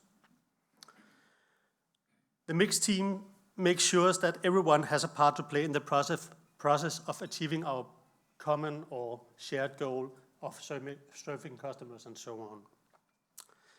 And finally, we have this element that the production teams are supported by experienced social workers who ensure that the work is organized in a way that takes different needs into account. That means that they can get help when it's needed, both the professionals and the colleagues and the students. As an example, our social worker helps our students and colleagues in supported employment with problems outside of Grennesminde, so that they can have their focus on their tasks in their daily work when they are at Grennesminde. So she's still sitting, so that's fine. Finally, I would like to share you a few perspectives from our colleagues. Olivier, who I just told you about, has been working at Grennesminde for the last 5 years, and he has this to tell about his job. I feel that my work is meaningful here. I have some challenges that make it difficult for me to work in a regular workplace. People are always kind here. Customers come to me with a smile and ask questions whenever there is something they don't understand. And Julia, who works in the cafe, where she's a very important part of the sales team actually, says, "What I like most about my job at Grennesminde is serving customers. Sometimes I can get a bit confused if a customer orders many different things, but I learned that if I'm worried, I forgot something, I can just ask, and people are kind to repeat things to me." For me, these quotes illustrate that meaningful work is not only about tasks and productivity. It's also about feeling safe, respected, and to be a part of a community. It also shows that challenges do not disappear, but with the right support and environment, they can be managed. So in many ways, that is the essence for me of supported employment in practice. So to sum it up, you can say that supported employment is not only about placing people into existing jobs, it is also about designing workplaces that can accommodate and include a wider range of abilities. At Grennesminde, we tried that by combining education, business, and strong values and structured support.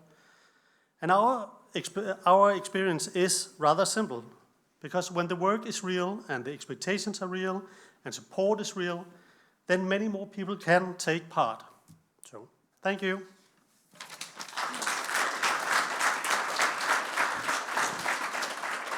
Thank you very much, Per. And actually, you were describing a dream. You were describing the dream that is it's possible. a life.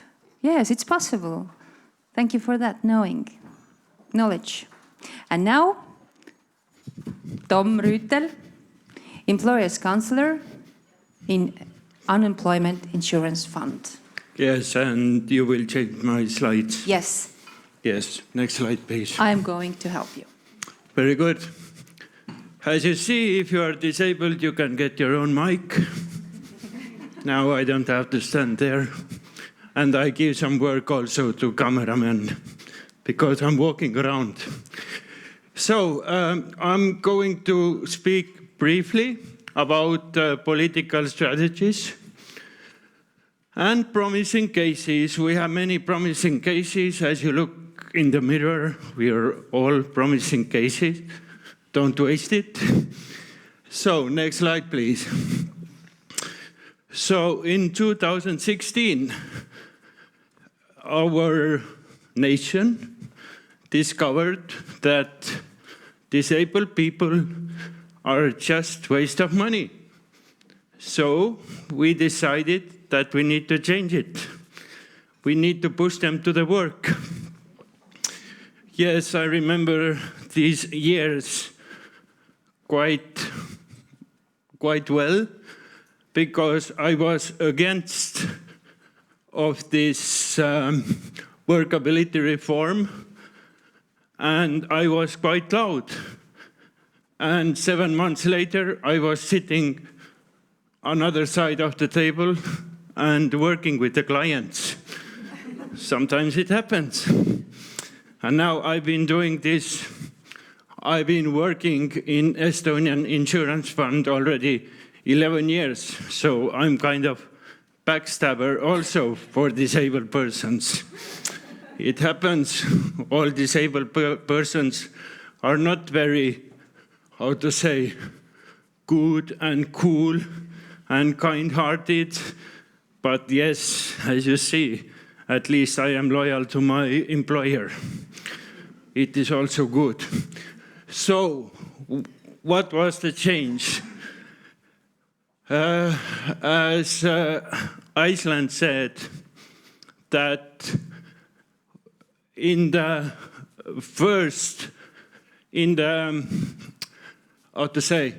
after 2016, we started to look what person can do and what is the difficulties. Then it was earlier what person can't do and why they can't do it. So it was easy. You just sit it in your home, you got pension, watching TV, and everything was okay. Then government decided, okay, we are giving not pension anymore, but we are giving allowance. And if you give allowance, then you can ask some requirements. As person needs to be active. You should either work, raise under 3 years old kid, study, and etc., etc. And if you don't have this activity requirement, you must come to unemployment insurance fund and look for a job. And as you can imagine, this change for disabled people were horrific. Them, I need to go for a job. And Iceland, good luck. But it will work out well. So, and we have many services I will speak also about that can help persons to go to work and stay there, because it's also very important that if you go to work, you should stay there, because it is very hard to find a job at all. You are disabled or no, as we all know. And just for the sign that this spring and summer we are like piloting children with special education needs project, that if the school is ended, we take the young person in our safe hands and safely push them to work. We will see how it goes. Astangu is a very great example how they are doing it, but as a nation, we should be better in this, because we have many young persons who just are lost. And it's waste of, first, personality, waste of good deeds, and waste of real active stories. Next slide, please.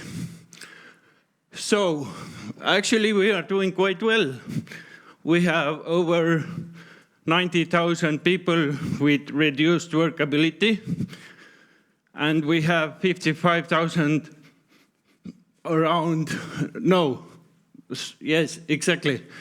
and around 55,000 already working. So if I ask employer, do you have persons that has some kind of health issues, even reduced workability? No, in our companies, only sport athletes are working. And yes, one hand, this is very funny, but second hand, it is sad because people are afraid to speak about their health issues.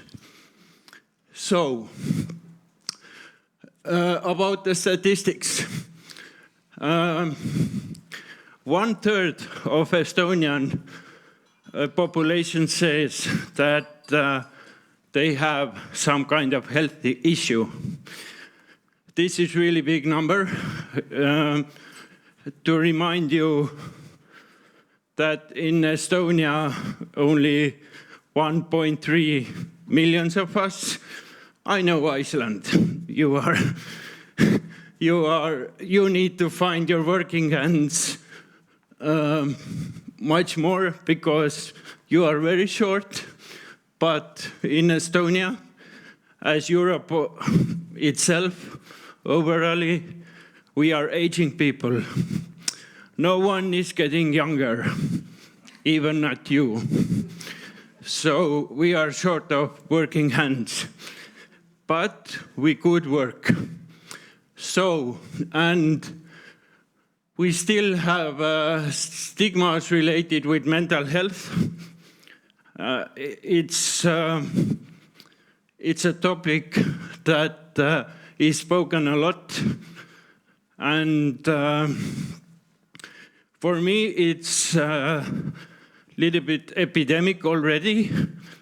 I'm not sure is it so hard, this topic, but if we look how much people we have in Estonia that has reduced workability because of their mental health, then it's 53%. And I know in Europe, this is the main reason the mental health, why people is staying out of their jobs. So situation is starting with S word. Next slide, please. And yes, we are still fighting with the stigmas that are coming from Soviet times. Okay, but what to do? Couple generations more. So in Estonian Unemployment Insurance Fund, we have like 50-something services. Today, I'm going to briefly speak about 2 or 3. We will see how much time I have. So I'm quite short. So next slide. So, employers' counseling service. We speak about health. If employer has some problem with employee regarding to its help, then we make this employer a seminar about this topic. If employer has problem with one worker, then we make individual counseling. And as you see, I am making this counseling about physical disability. So, but yes, we also make e-seminars that every employer who wants can participate over internet. So these are quite popular, and the topics we will find what is popular right now. And when it's mental health related, it's very popular.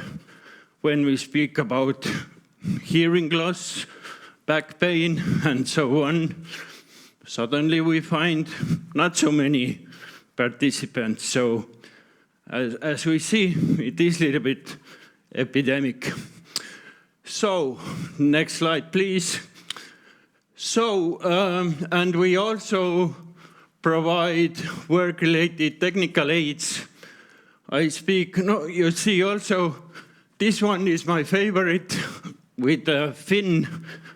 This person works as a diver, but lost his leg, and now he has this special fin, and he can continue his job underwater. How cool is that? Then we have a guy using wheelchair. You see green lights. It's Estonian Unemployment Insurance Fund, like a record of money that given out to make this all building factory accessible. It costed like over 70,000 euro. But what we see, this guy is a real professional, and employer said, we want him back. And it had to do also some co-working with local municipality, because this person couldn't get out of the house at first place. So these cases are not solving very fast. These cases are taking time, but as we try, as we push, then almost everything is possible. No, I'm not saying that everything is so powerful, not at all. As a disabled person myself, I say that things should go much more faster, like much more bureaucracy. And we have been spoken about that tens of years, that bureaucracy is bad. But more and more comes, so maybe we should stop speaking about it. I don't know. And in the middle, there is a standing frame that wheelchair user can work also standing. We all know why it's good. Can you imagine yourself sitting all day? I know my friend Yuri and but you still understand. Next slide. So, work-related support person. This is not person who is making the job itself. This is the person who says what to do and how to do. And basically, we all need this person sometimes, especially when we start for a new job. But if you have some kind of disability, it's much more harder to start for a new job. So that's why this working with a support person service is quite handy. And yes, my organization, because without me, this organization wouldn't run. My organization pays some salary also for this work-related support person. Next slide. Thank you and enjoy your stay. Yoo-hoo. That was something. Thank you, Tom, very much. And good luck. Thank you. And now we are welcoming Norway. Hello. Hello, Norway. And I have to say your name. Ingve Bråten? Yes, it is. Good. And we are going to hear about... Come and say it yourself. What are you going to talk about? So I wouldn't mess it up. Yes. You need me to help you? No? No, that's good. Thank you. Hi, everyone. Am I the only one from Norway here today? Oh, one more. So we are the minority today, I think. So hopefully this presentation is good, so you can all come to Norway or want to come to Norway. Today, I am going to talk about universal design, and more specifically, the universal design of digital learning materials. A little bit about me and my directorate. So I'm working with the Norwegian Directorate for Children, Youth and Family Affairs. We are, and it's called Bufdir for short. And it's not in its name, but we're Norway's Directorate for Equality and Non-Discrimination. And that part of the directorate is where I'm working.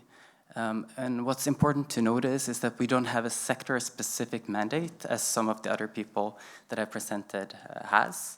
We work across all sectors, and we have the role to promote equality in all sectors, as well as universal design. So I'm going to present efforts in Norway when it comes to universal design in the digital learning materials. So hopefully it can be a good supplement to Eidur's presentation earlier, where he pointed towards the universal design of the physical learning environment. So the question is, how do we work in a way to ensure that the digital learning materials in schools are universally designed?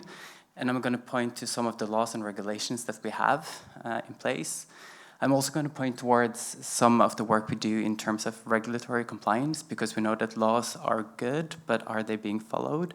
That's the question mark, as well as how we work to build competencies. It's just going to be a tip of the iceberg presentation, so if you are interested, do let me know and I can share more information. A little bit about the background. Universal design is a concept that we use a lot in Norway. I'm not sure how it is in other Nordic countries or in Estonia, Lithuania, and Latvia. Oftentimes we hear the word accessibility, but in Norway we use the term universal design, which is defined in CRPD Article 9 as well. So I'm not going to spend too much time, but that's sort of the vantage point from which we are working. This is a report on the screen from 2023. It's directly translated from Norwegian på høg tid till it's about time.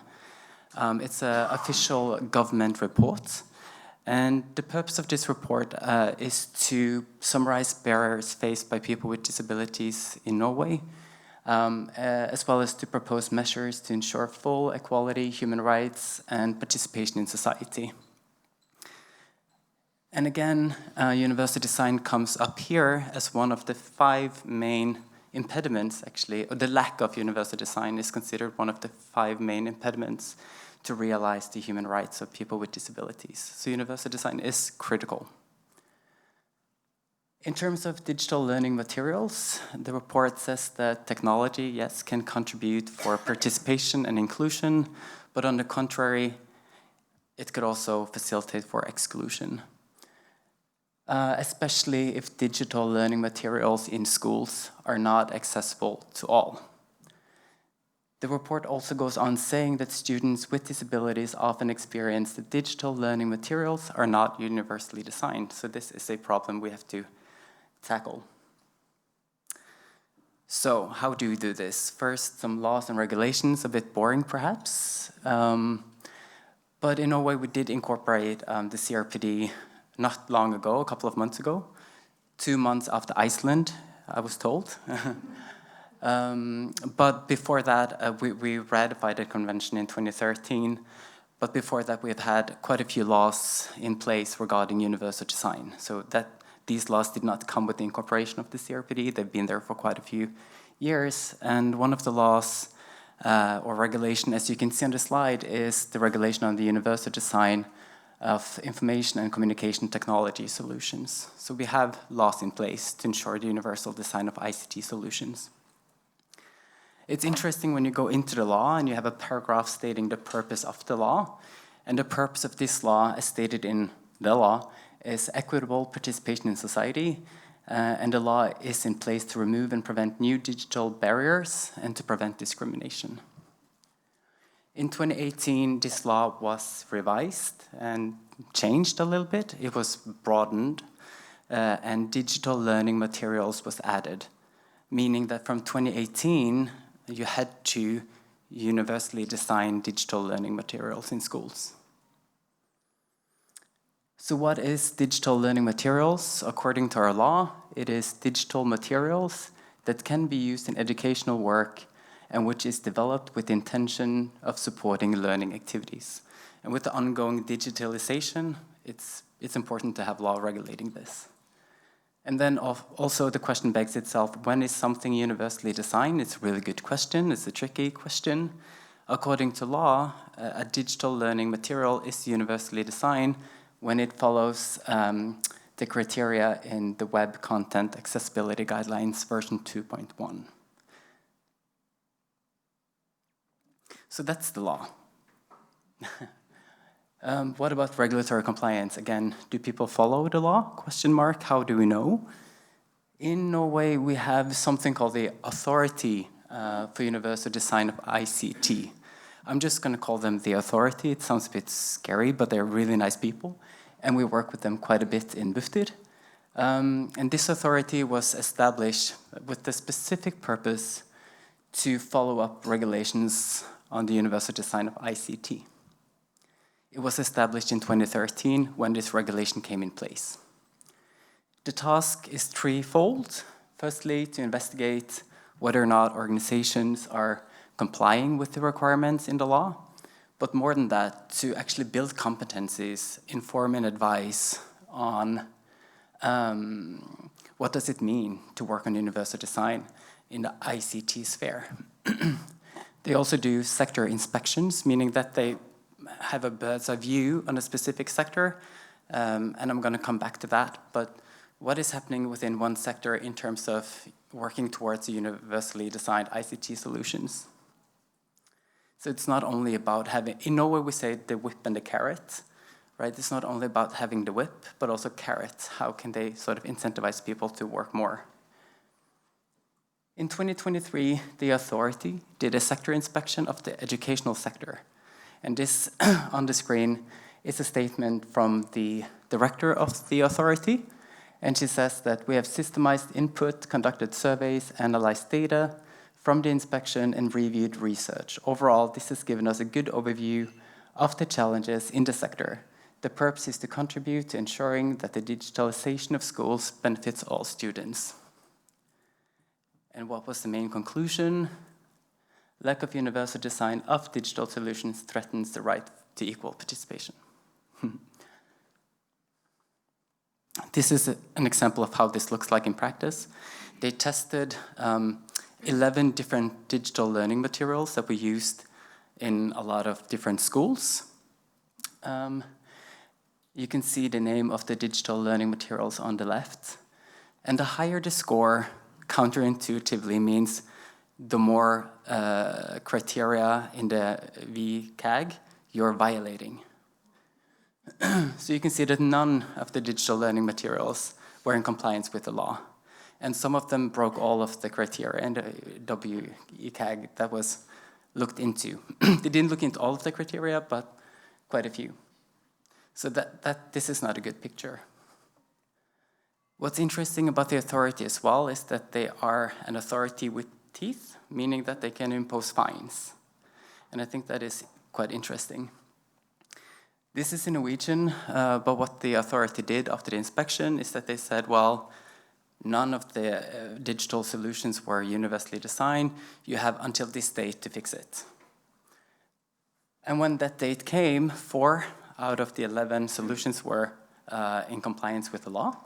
7 were not. And then the authority said, well, then we will fine you. And then everyone fixed the problems. So that is a bit interesting, isn't it? So I think that is an interesting case from Norway. I don't know how I am on time, but I'm just going to continue till someone stands up. Okay, so I'm not gonna talk faster, but I might skip something. But some of the other main conclusions from the sector inspection was that schools don't have the necessary knowledge to ensure that the digital learning materials that they are buying to use in education is universally designed. There's a lack of competency in procurement, right? So if you are a principal in school and you're buying a solution to be used in education, you don't know how to check if that is actually universal design. The teacher also lack knowledge about universal design. But also the developers of digital learning materials, and this is private actors, editors, it's not the schools themselves that are developing these materials, they're buying them. And the developers, they also need more competencies in order to ensure that the products that they are selling is in compliance with the law. Which brings me to competence building and user participation. The purple report to the left is the final report from the sector inspection from 2023, available to all, but do people read reports? Perhaps not. So the authority created this online resource, a webpage for schools, addressing some of the main challenges and how to fix them. So for instance, the module, the picture of the book and computer, is a module for how to procure universally designed digital learning materials. So if you are a principal or if you own a school, you can go there and you have a step-by-step guidance as to how to procure universally designed digital learning materials. The one in the middle with the pencils is for teachers. What is universal design for you? And how can you apply the principle in the classroom? And then what about the developers of digital learning materials? As I said, there are a lot of actors creating digital learning materials. They said we need more knowledge and competencies. The law is good, but it's hard. So what we did from Bufdir and the Ministry of Equality and the Directorate of Education is that we provided funding to Standard Norway, which is the official standardization body in Norway, creating standards, also standards for universal design. And with that money, they established a committee consisting of 50 different organizations, from civil society to schools to the developers of digital learning materials and more. And they all came together to agree across sectors and across fields on a set of guidances on how to create, it says here, equal access to digital learning materials in schools and education. So this was a participatory process that ended up in an official guidance, which is free of charge. But more than that, they also created this online resource, which is building on the guidance.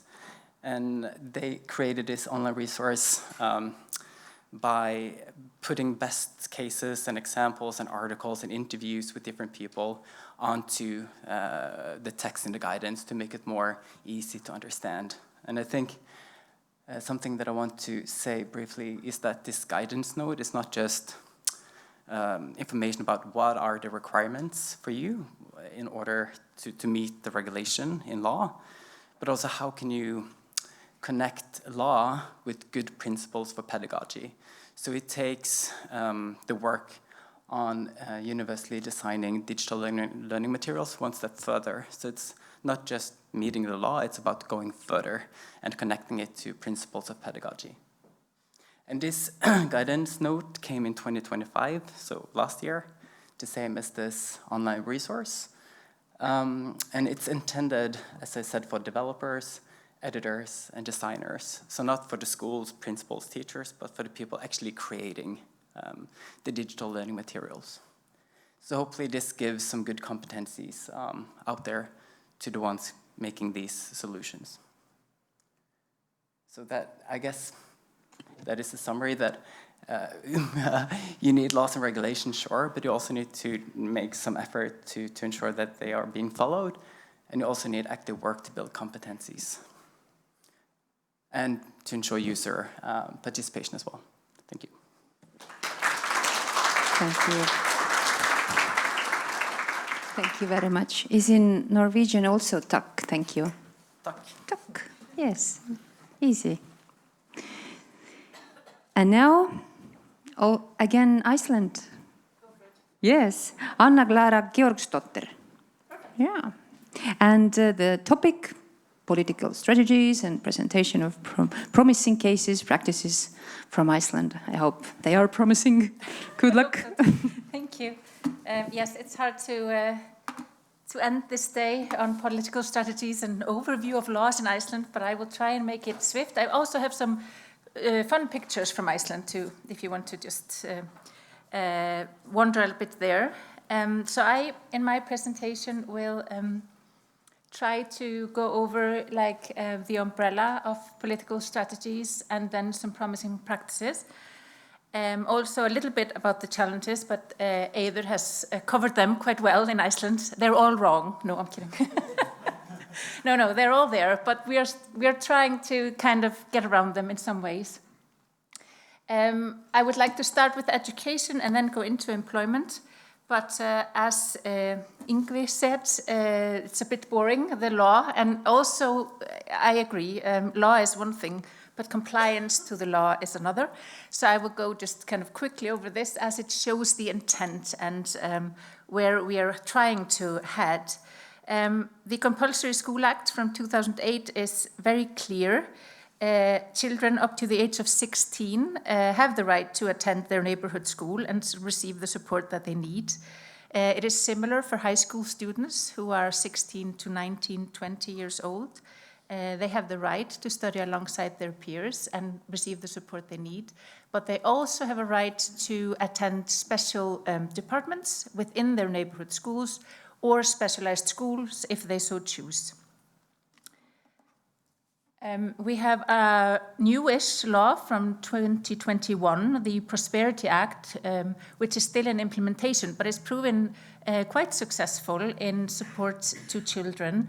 It entails that all systems must work together with the child in the center.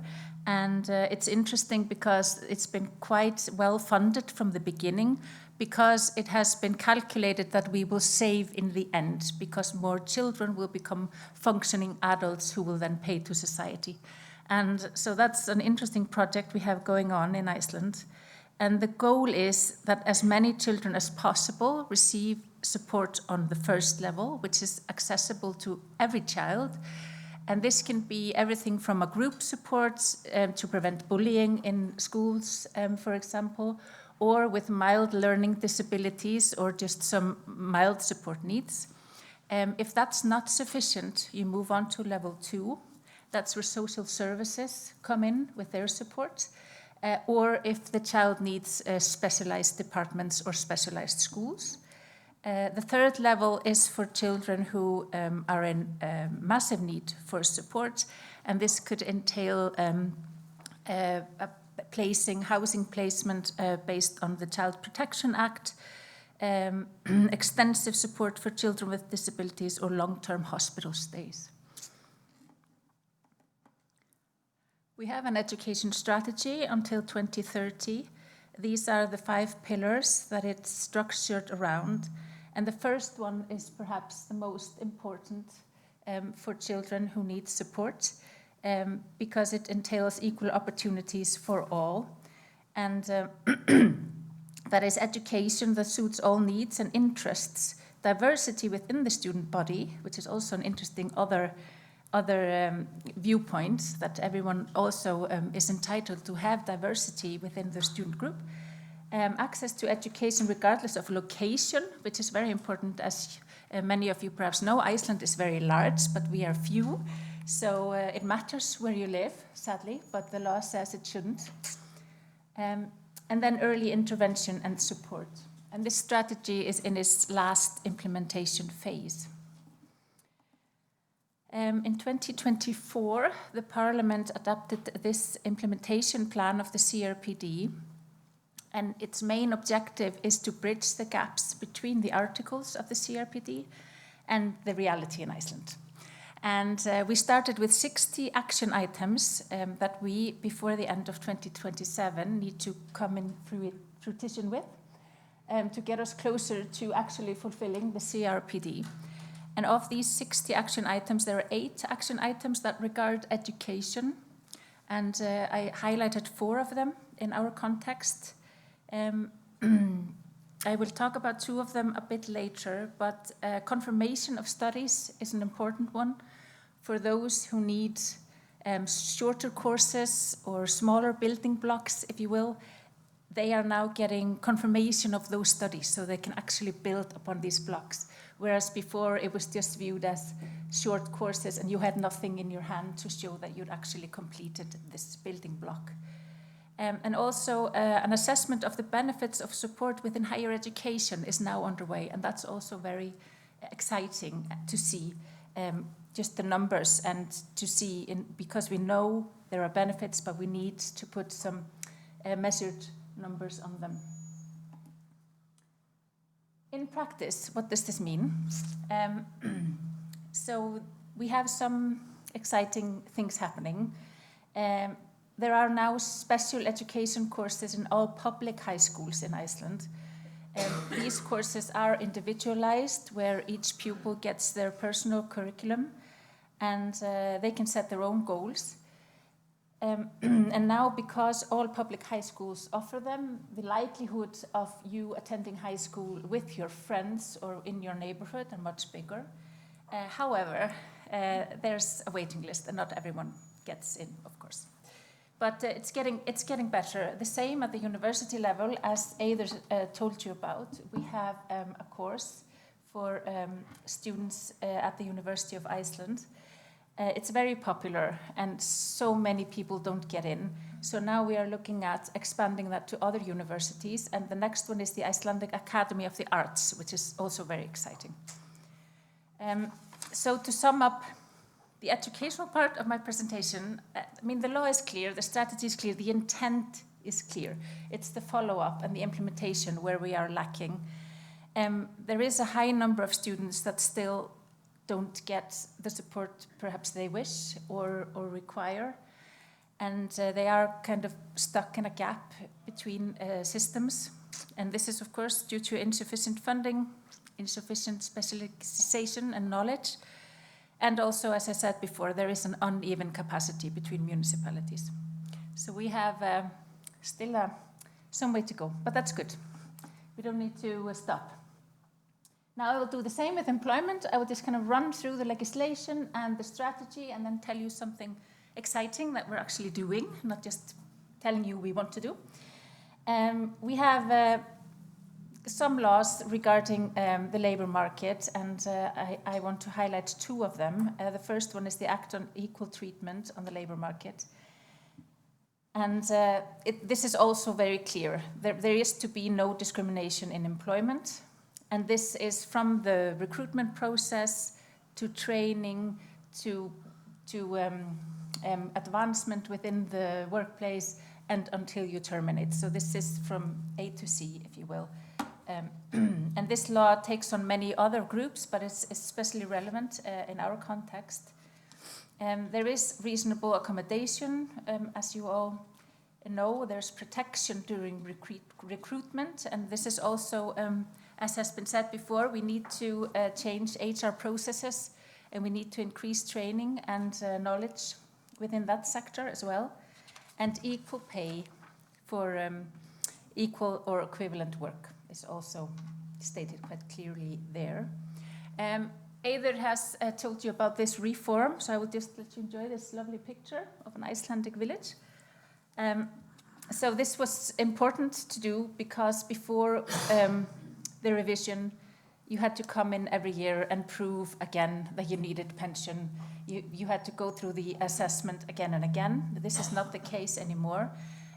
Now the rehabilitation pension can be 5 years with 2 years on top of that if you need it. So we've extended the period where you're in rehabilitation, which is very important. And what we are happy about is the new integrated expert assessment, which is based on ICF, a classification system maintained by the World Health Organization.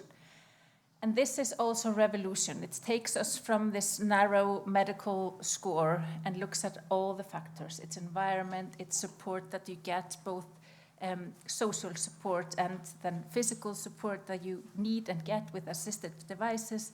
It's all the circumstances that could impact your labor market participation that is looked at now. And there are many specialists that come together in each and every case that make this kind of 360-degree assessment. So this is also a huge thing. And the emphasis is put on kind of enveloping individuals early and decreasing the likelihood of them falling out of the labor market permanently. But with that comes, of course, the need for flexible jobs and more jobs that are not full-time positions. And to that end, there's been implemented a strategy that in Icelandic we call UNDIS. It is the UN Disability Inclusion Strategy. And there's a team available for all organizations that wish to take part in UNDIS, and it's been quite well presented and advertised. So if an organization or a workplace wishes to be more inclusive, they get a team of experts that come in. They start by assessing the level of inclusion at starting points. They advise and identify opportunities for part-time positions, which is also good to get an outsider's view on where could you possibly make 2 positions out of 1, if you will. They train employers on reasonable accommodation in the workplace and make suggestions. And they support within the recruitment processes. They follow up and they are supportive during the process. There's an evaluation of how the policies have been changed and what the outcomes are.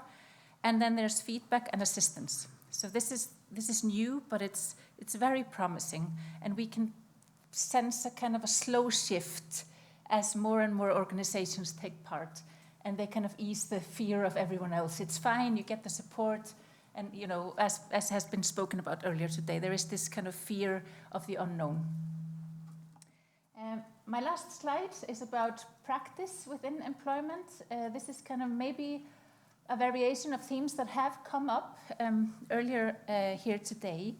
But within the Directorate of Labour, there is a department dedicated to consultation, support, and job placement services. Just to give you an idea of our scale, there's around 1,000 individuals registered within that department and 400 waiting. So for us, it's many people. And the objective of these services is diverse employment opportunities, as we've talked about. It's a broad scope that we need to cover. And they have many exciting projects going on. Some are tried and tested, others are new. Stepping Stones is kind of a new one from 2021. And this is for job seekers with extensive support needs, who require a bit more assistance than the standard services provide. And this is kind of a training placement. And